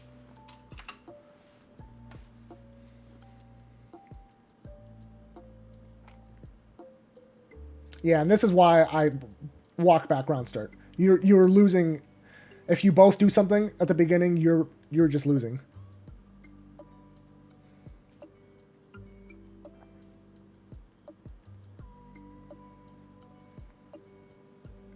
Yep. So definitely try and practice throw teching as soon as you see Ozzy go into the hole. That is the 2-2x. You want to... that's usually a very common throw timing that Chaos players will do since it yields the biggest reward. And by teching at that time, you force them to go for timings where if they throw you, they don't get a combo. So it's very good to tech at that timing.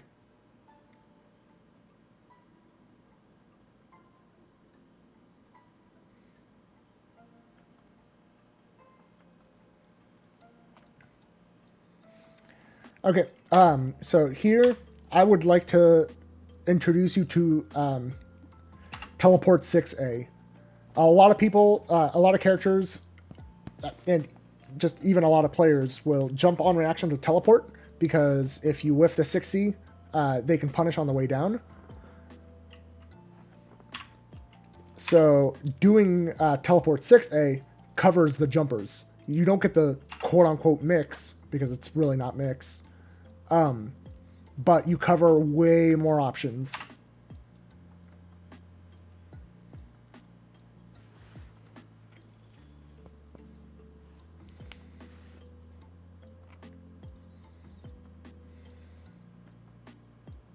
Yeah, like going back to the round start here, after that slash whiff, I am probably trying to do a C teleport.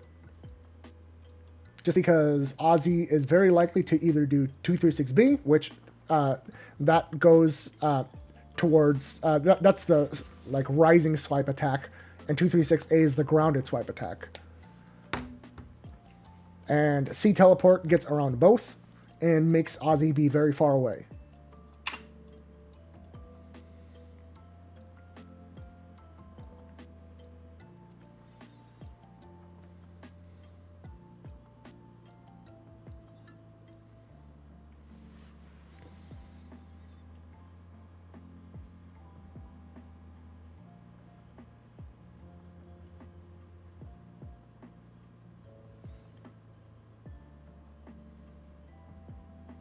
Yeah, I can tell you just didn't buffer the moves in time because like raw concentrate or like raw shield generally tells me you were like doing something into a D hold.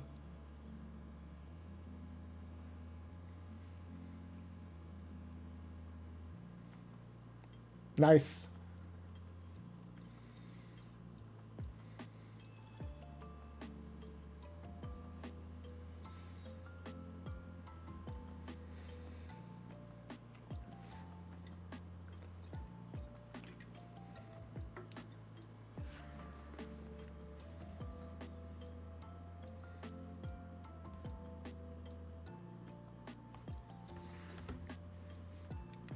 Okay, starting back up.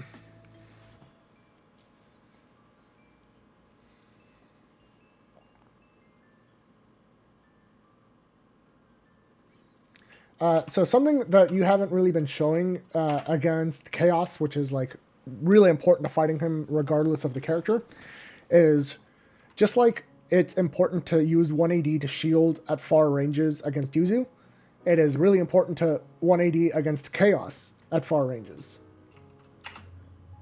That is a good part of how you prevent him from wanting to use Ozzy to zone. Really good block, really good tech. I like that. Dash up 6A can catch delay OSs.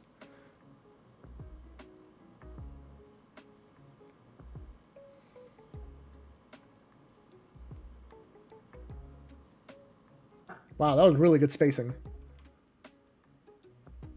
I don't like that wake up.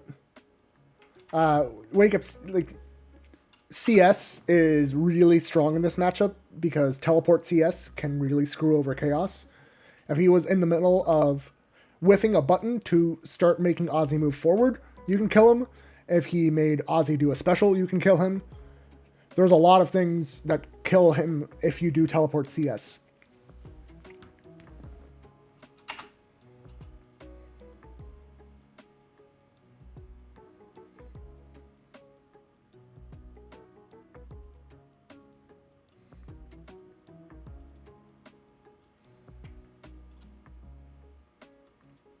Wait, did you have 200 meter? Yes, you did. You already know you should have IW'd, so no big deal.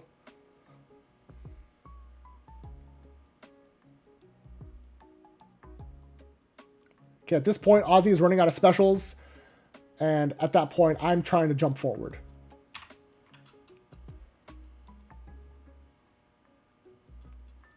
You're out.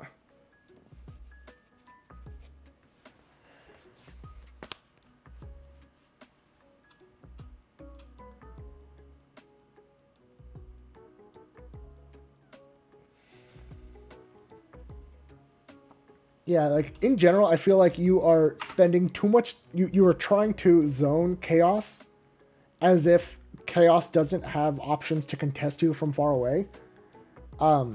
Against characters that can contest your range, you need to back off a little bit more. Like, by back off, I don't mean just continue walking back, because that gives up screen space. But, like, don't always be trying to zone. Like, take time to just, like, shield Ozzy attacks, that kind of thing. Like, you're essentially playing, like, a mid-range game against characters that have similar range to yours.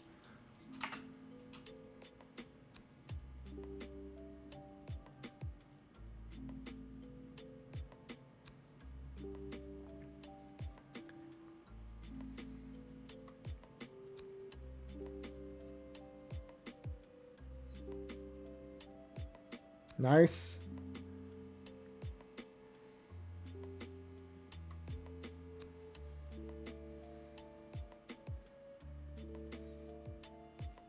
Yeah, at this point, you kind of just looked uncomfortable. Like, you have to force yourself to, like, be more comfortable playing a mid-range game and not just zoning. That was really good. Like, that JB was super, super good.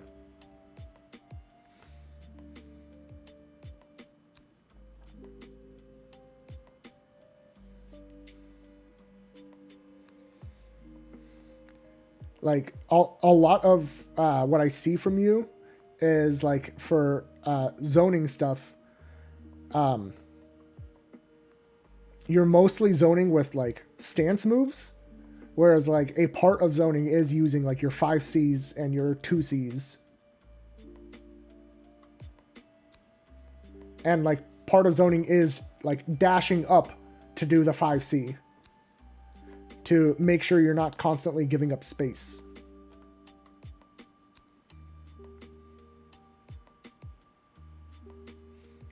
Yeah, don't challenge him round start.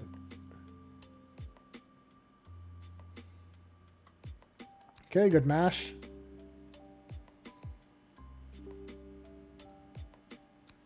Yeah, I like that. I like that 2C quite a bit.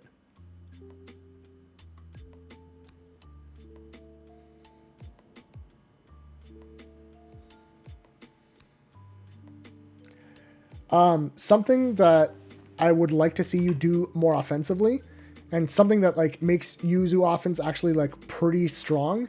Let me go back here. Yeah. So, like, right here, you're playing strike throw, but now you're at a range where going back in, you don't have really good B buttons to, like, be challenging his B buttons. So at this point, a really strong option to be representing is jump, like neutral jump J6C or up back J6C.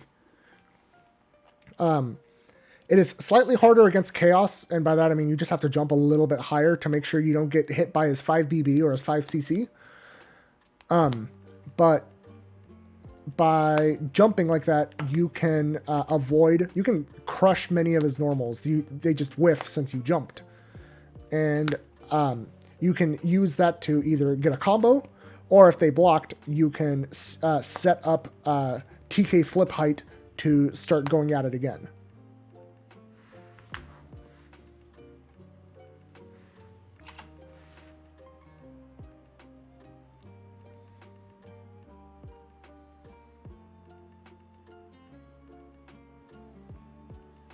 I feel like Dylan has been showing that a couple times, but in general, like taking advantage of Yuzu's jump and her options out of that is super big for offense as her. Because that's how you get people to feel like they can't take their turn against you.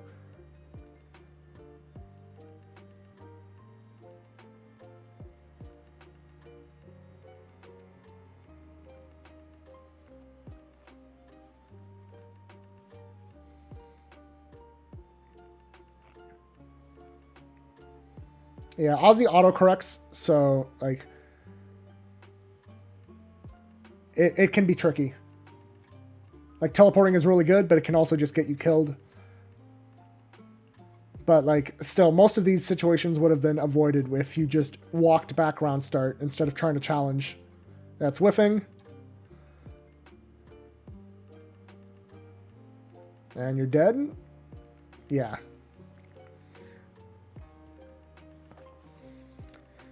But yeah, I think that is like covers kind of like what you should be doing against Chaos specifically. Alright. So last thing I wanted to go over was I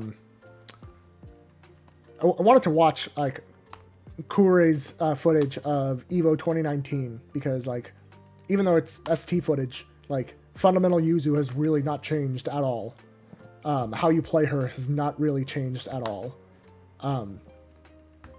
Like the only thing that is really changing is her combo routing is a little different in some situations, but like even that has barely changed.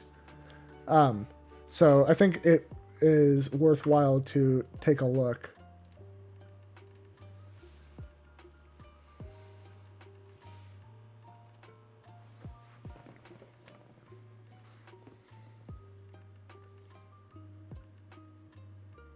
Yeah, like immediately the J6B covers Mika jumping. That slash is just in case it had hit, he would get a combo. Recognizes there's a green shield, lets it whiff. And you see what I mean right here of like part of his zoning is dashing up and pressing 5C.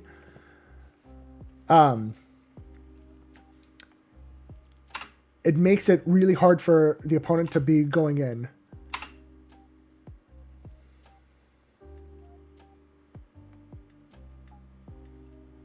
Yeah, gave up the first cycle, no big deal. And I personally love that sequence of flip into C teleport to immediately get out to the other side. You can also do flip into A teleport. It makes the challenge especially scary.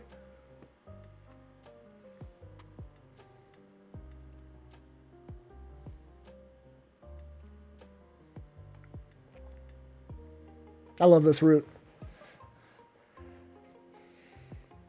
Yeah, did single slash in order to get more grid game time. Like going back to this, like that. Ending with just that instead of the full slashes is going to give Kurei a lot more time to concentrate, especially because the slashes themselves would have taken up time needed to concentrate, and also the fact that he's making them wall bounce is also giving him extra time. Let's see, you're saying, in general, leveraging neutral jump, up, back, J6E as part of strike throw.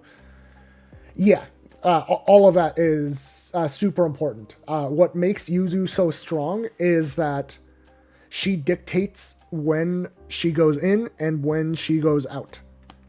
And if you can blend zoning with going in, it makes people... it makes it much harder to challenge any aspect of her game. Like, one part of Yuzu zoning is like up back slash or something like that. And so like characters might do like a really deep dash into an anti-air, and that becomes incredibly risky if they know that you're also willing to not up back and just run up and press a button. So like you have to show aggression so that they hesitate on what they can and can't do versus you.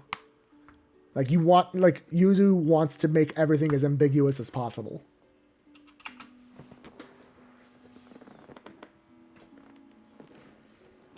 That part was super cheeky. Flip, EX, literally all this does is beta green shield.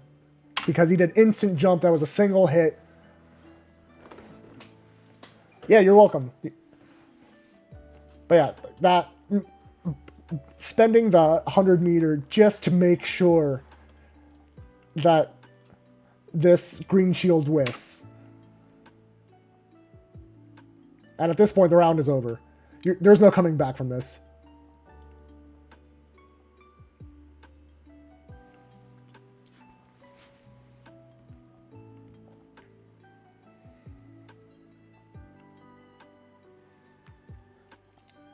If I'm Kure right here and I took that, I'm totally fine. Mika spent 100 meter to go back to neutral and only deal 2.5k.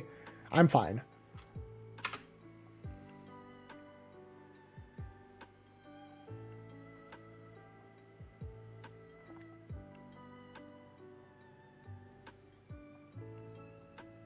That specific ender, really good for it makes people not kind of question what direction they want to tech, because if they're holding forward tech at the time that this is happening, so like forward tech in this case is holding to the right. So if you're trying to forward tech here and he does that, you actually put yourself in the corner and lose some grid. And that was teleport boosting, which is no longer a thing.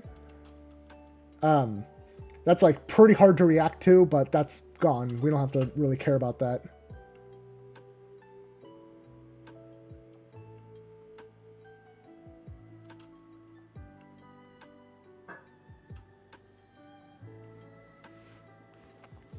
And like, you see how like how effective he is about like mixing up whether he was going for zoning or not. Like just this little sequence, like he went on just prior to that.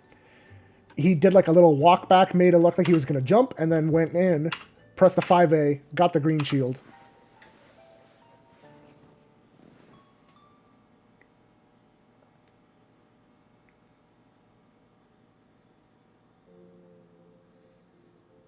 Yep.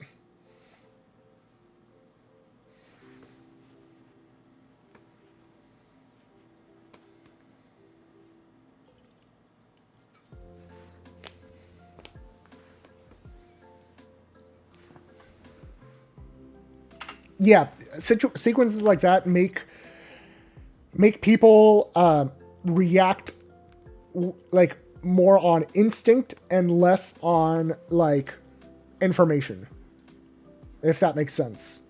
Like Yuzu preys on like insecurities almost. So like, yeah, just make it ambiguous and people get really really confused as to how they can, what they can even do against you.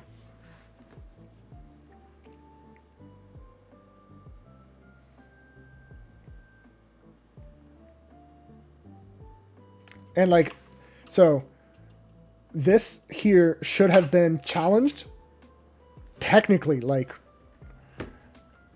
but Kure at this point had already shown flip into C teleport twice, which means that this -3 move might as well be plus.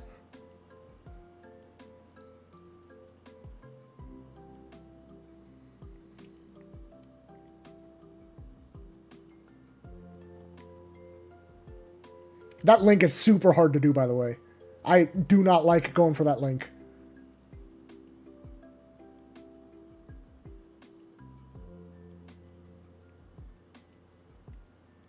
And you're dead. This is ST. CVO scaling is not a thing.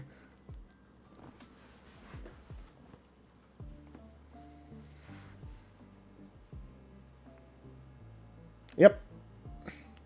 Tornado. It goes burr against Yuzu. But it's pretty risky. Nice backdash.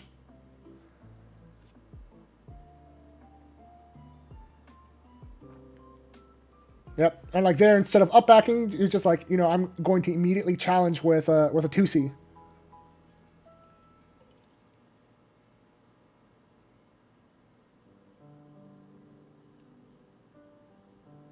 Okay, this was like actually super smart in the combo.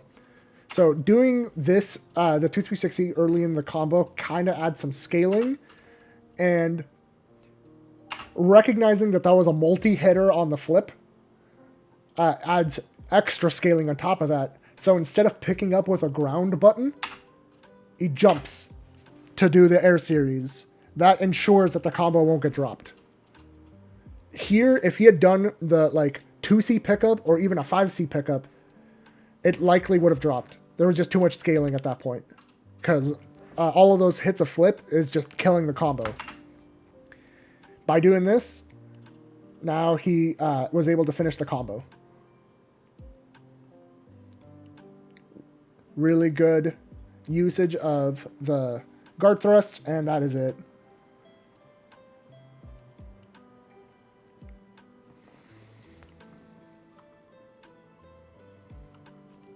Let's see what the next one is. Yeah, the next one's against another Mika.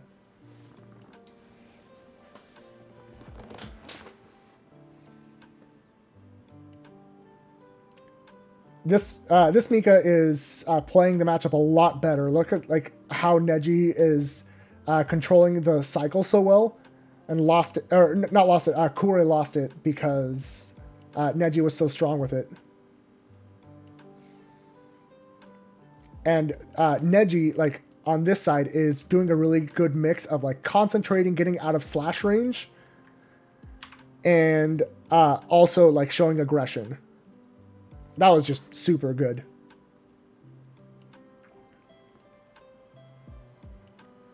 Yeah, try to challenge, but force function.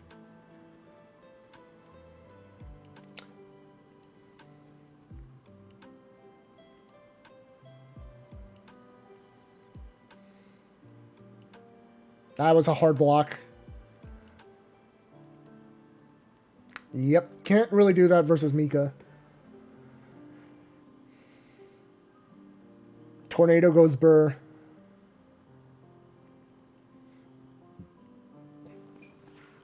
And I don't blame Kure there at all for mashing after the 6-6B. Neji had already shown going for force function. And so he absolutely here figured he's not doing the same thing again. So he went up in layer, but Neji just decided to stay on the exact same layer and won because of it.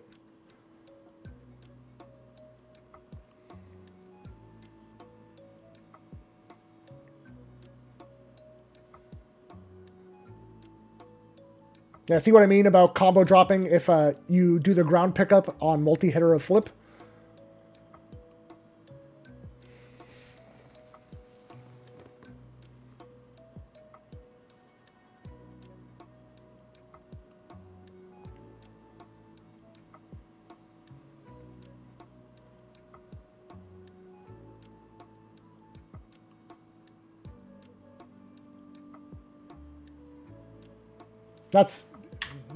This here is so smart with Neji sitting on IW and it's ticking down, and Kure has CS.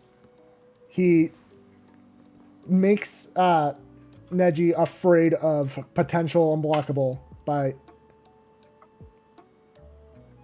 by doing this. Oh, did we? Yeah, right there. Slash into starting to charge the force function, faking it. Stand stashes out of it, never actually releasing the force function, and ensures that the IW just cannot come out.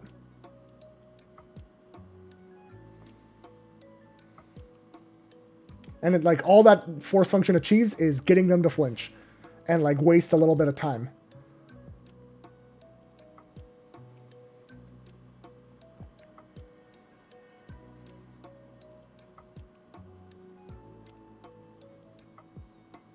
This is technically winnable because he has to score an immediate extra hit. That EX missile was Neji banking on Kure trying to jump the flash. The super flash of EX command grab. but Kuri did Veil Off, which beats 100% of her EX moves, and the round is decided right there. Didn't even... Tech or not, it didn't matter. The round was gone.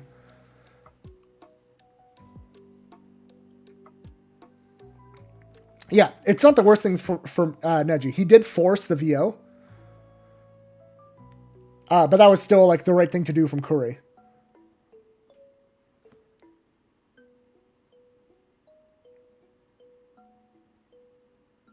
Okay, I gotta, hold on. I gotta, let me see this.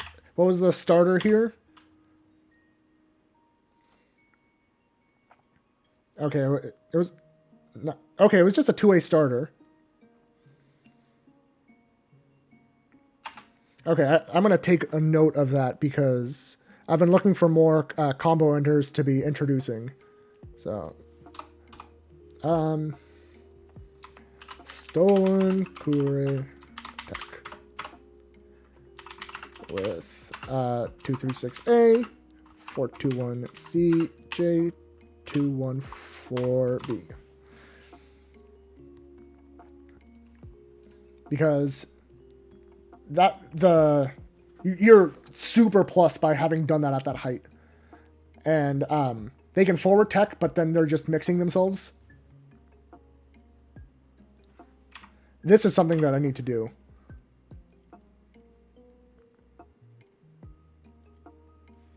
That. So he showed flip / force function, release it, dash cancel, which is 0 on block. And then he did the same thing, nearly identically, flip, but this time / fake charge force function. So block string, flip, 236A, FF, 66D, and same thing, but instead, what's the partial, what's the fake one? I'm going to call it FF.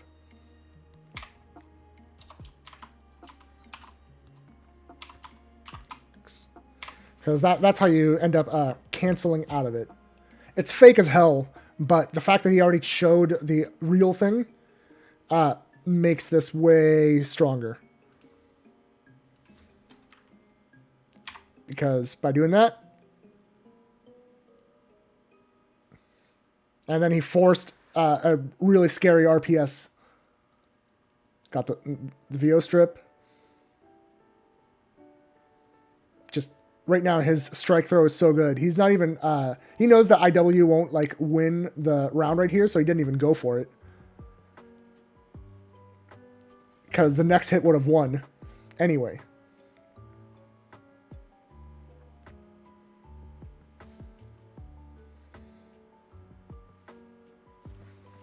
Yeah, like this sequence here, like deciding to not go for IW here is like, I'm like really impressed. I think I would have gone for IW and had put myself into a worse spot because of it. Because the post IW situation is well known. People are very comfortable with it. But maintaining the veil off instead when the next A starter is going to kill. Because like IW here won't put them into throw range. If IW would put them into throw for kill range, it's worth it. But if it's not going to put them in throw for kill range at all, then it's not. So instead, you keep them spooked by doing the hard knockdown, doing some whiffs to potentially go for another throw, at which point it doesn't kill, but it puts them into throw for range. Throw for death range.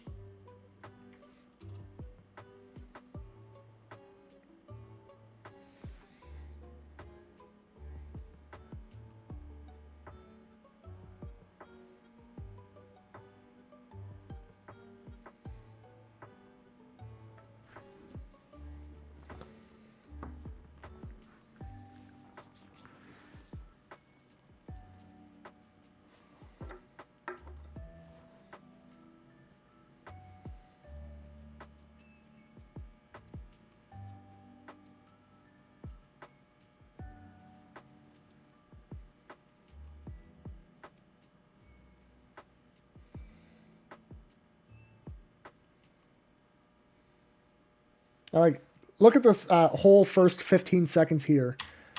Like, go back to the round start. And look at how his zoning wasn't necessarily keeping Mika out. It was pushing her to the corner.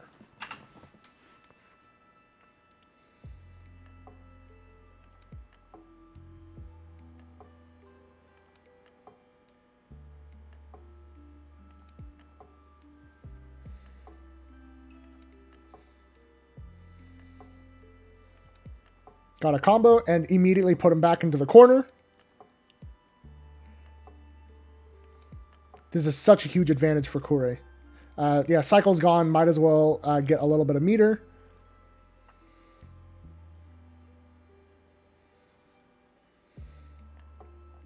And Mika with meter, she can neutral skip a lot of times with the B Tornado. It's really fast, goes really far, and can EX cancel into EX Missile. I want to see that again. Oh, just kept walking back and forced a whiff. I should take note of that, because if you just stand block... Yeah, so instead of blocking in the direction that Mika would hit you overhead, walk forward into her. I gotta try this when I play Aki next. When Mika does 236A 7X, walk towards Mika to make her whiff.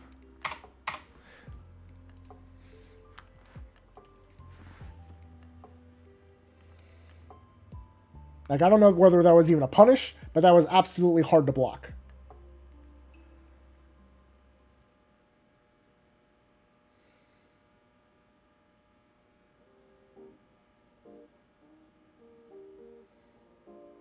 Yeah, you're dead.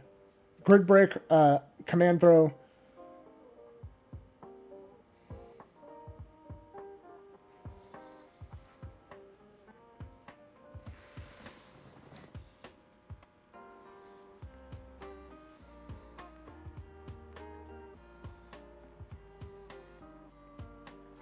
And again, his zoning isn't keeping people out, it is pushing them in.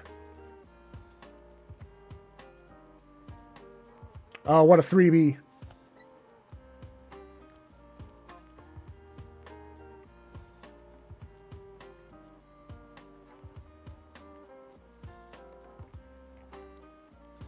There's going to be a lot of damage. Oh, messed up the cancel. That happens to me all the time. Yeah, trade, but then tried to up back. Generally against trade, with Mika, you want to 4B. Like after the trade, the 2B is likely to whiff, and which means the 2A would whiff, and you don't have to worry about any other loads from her. Mika 2C is a mid.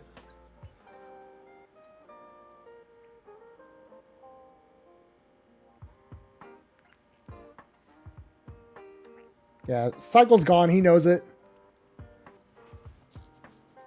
That might have been an actual punish, because he did whiff a slash.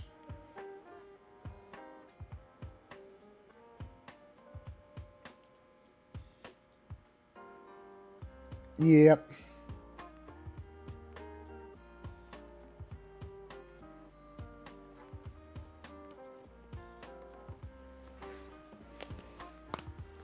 You could tell they were both kind of confused right there.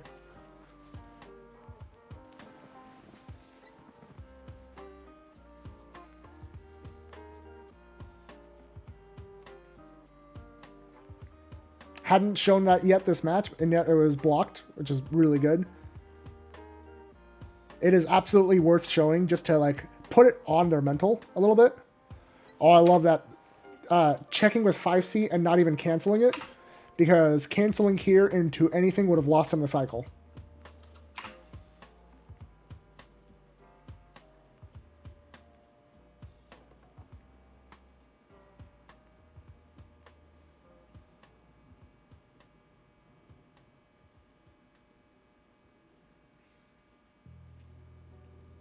Failed dash up throw, but regardless, he probably would have lost that situation. Yeah, whiff throws plus. Now you're dying.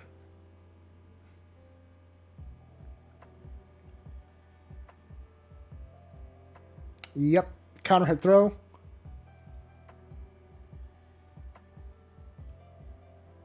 Good attack. I don't think Neji meant to do that grab, but it worked out for Kure. Went for the corner steal. And again, it's not like the greatest thing, but it puts people in uncomfortable situations. And that's the round.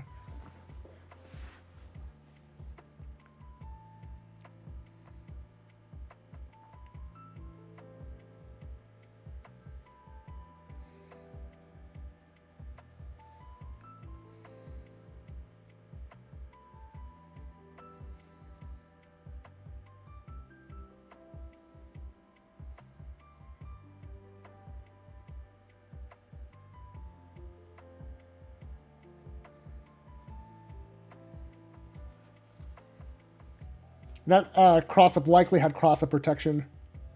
Nice.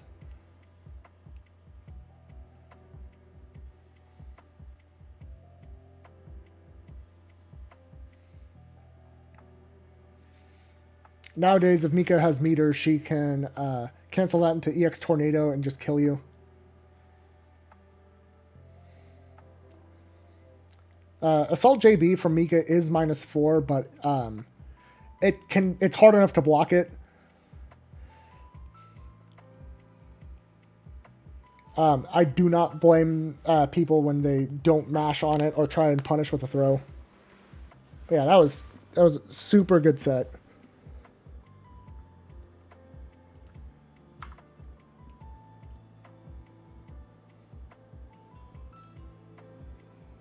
And this is the last of the Kure sets. Like, spoiler, he does lose this.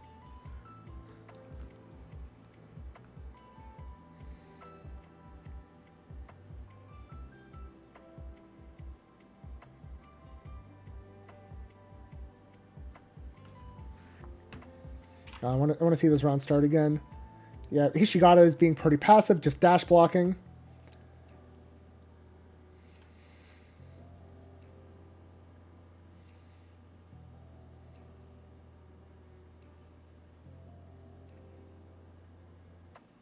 Just Kuri's ability to react to like basically every green shield is so good.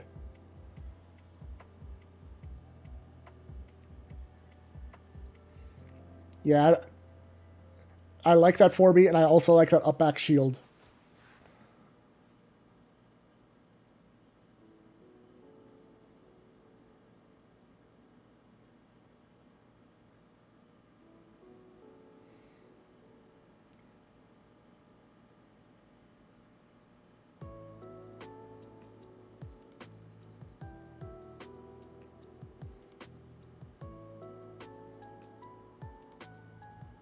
Yeah, those A button staggers, fishing for a purple shield.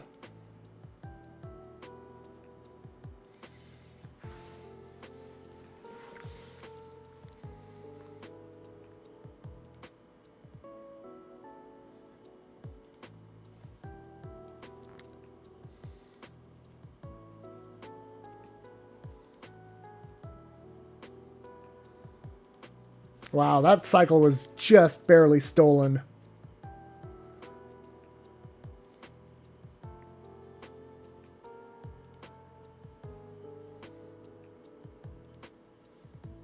Oh no, that was a 5 CAD.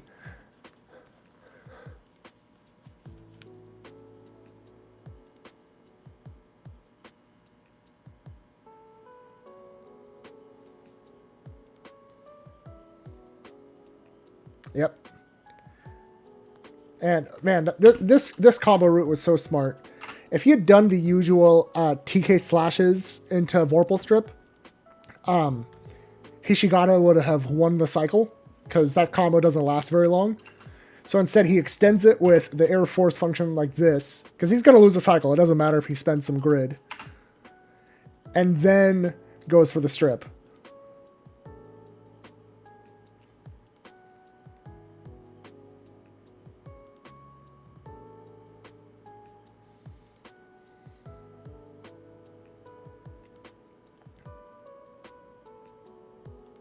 Yep. I really like that JA. So here, Ishigata with a grid broken Kure can do as many overheads as he wants. There is no risk here. And that like immediate JA clears most of what Nanase would want to do. Like, I really like that option. Even if it's hard to confirm.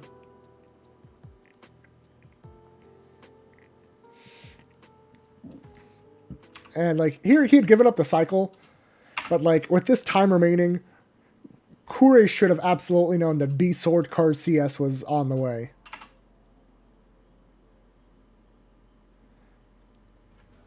But we all make mistakes like that all the time. I've absolutely died to that same thing, and now it's too late. Loses the round.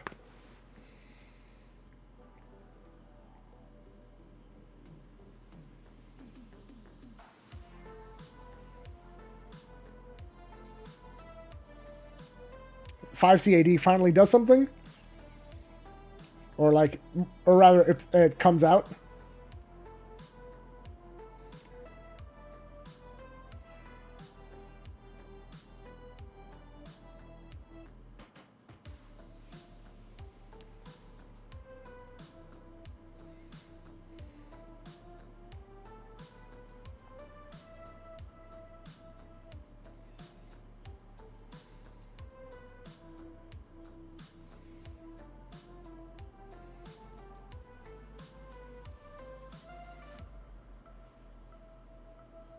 Yep. 236C as a whiff punish tool is super strong in this matchup. You can react to Nanase setting fireballs if you're close enough to reach with 236C. It ends up being super strong.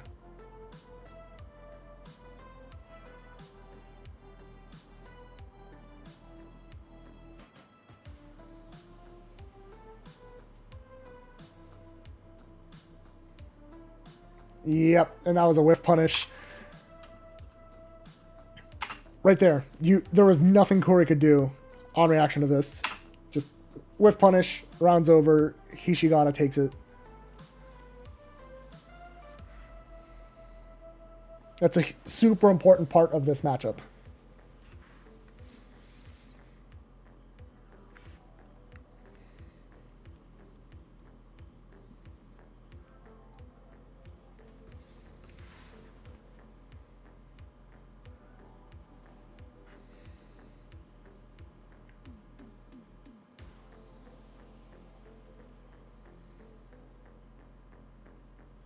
Yeah, doing too many low TKs. Not to say normals, too burly for that.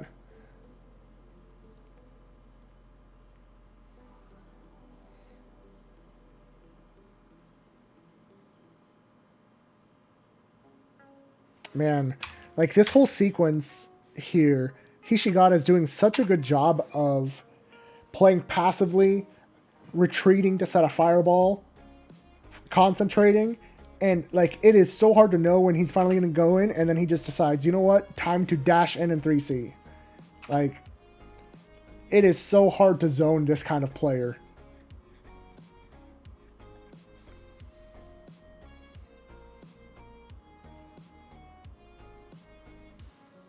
Yep. Kure calling out the shimmies.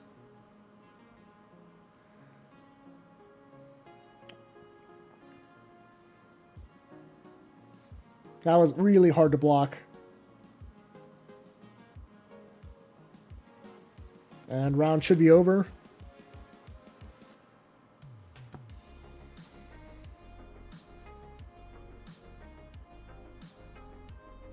Oh, no punish. Was probably expecting the 214C, but really, it's good to always mash on that because if they will, in general, be eating your 66B input there if they cancel it.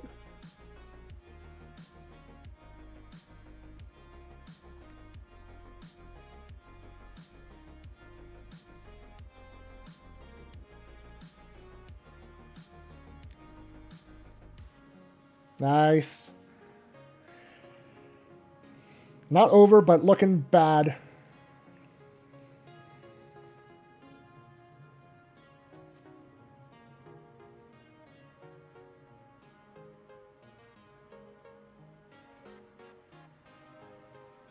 Kur is doing his best here to like really make his pressure ambiguous. Scores a throw, but right now he needs a real hit. Which is why he did a short combo into that. Partial charge, force function, didn't bite, and that's it. That was super well played by Hishigata.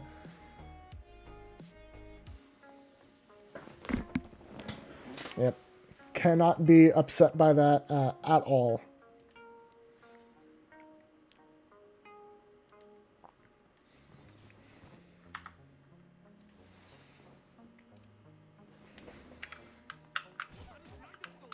But yeah, I think I'm going to go ahead and end the stream here. Let me see what I can send you guys.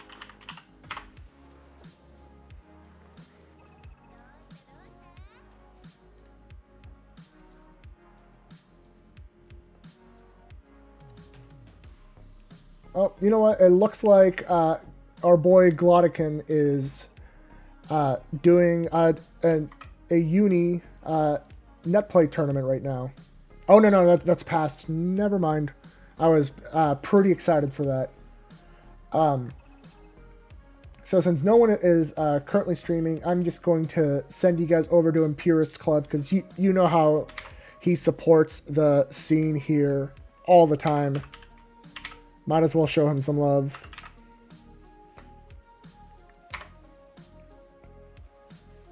But yeah, thanks for watching. I'll be doing more of these as more like footage comes up, and like if anybody is interested in having like me review their set, it doesn't have to just be Yuzu sets.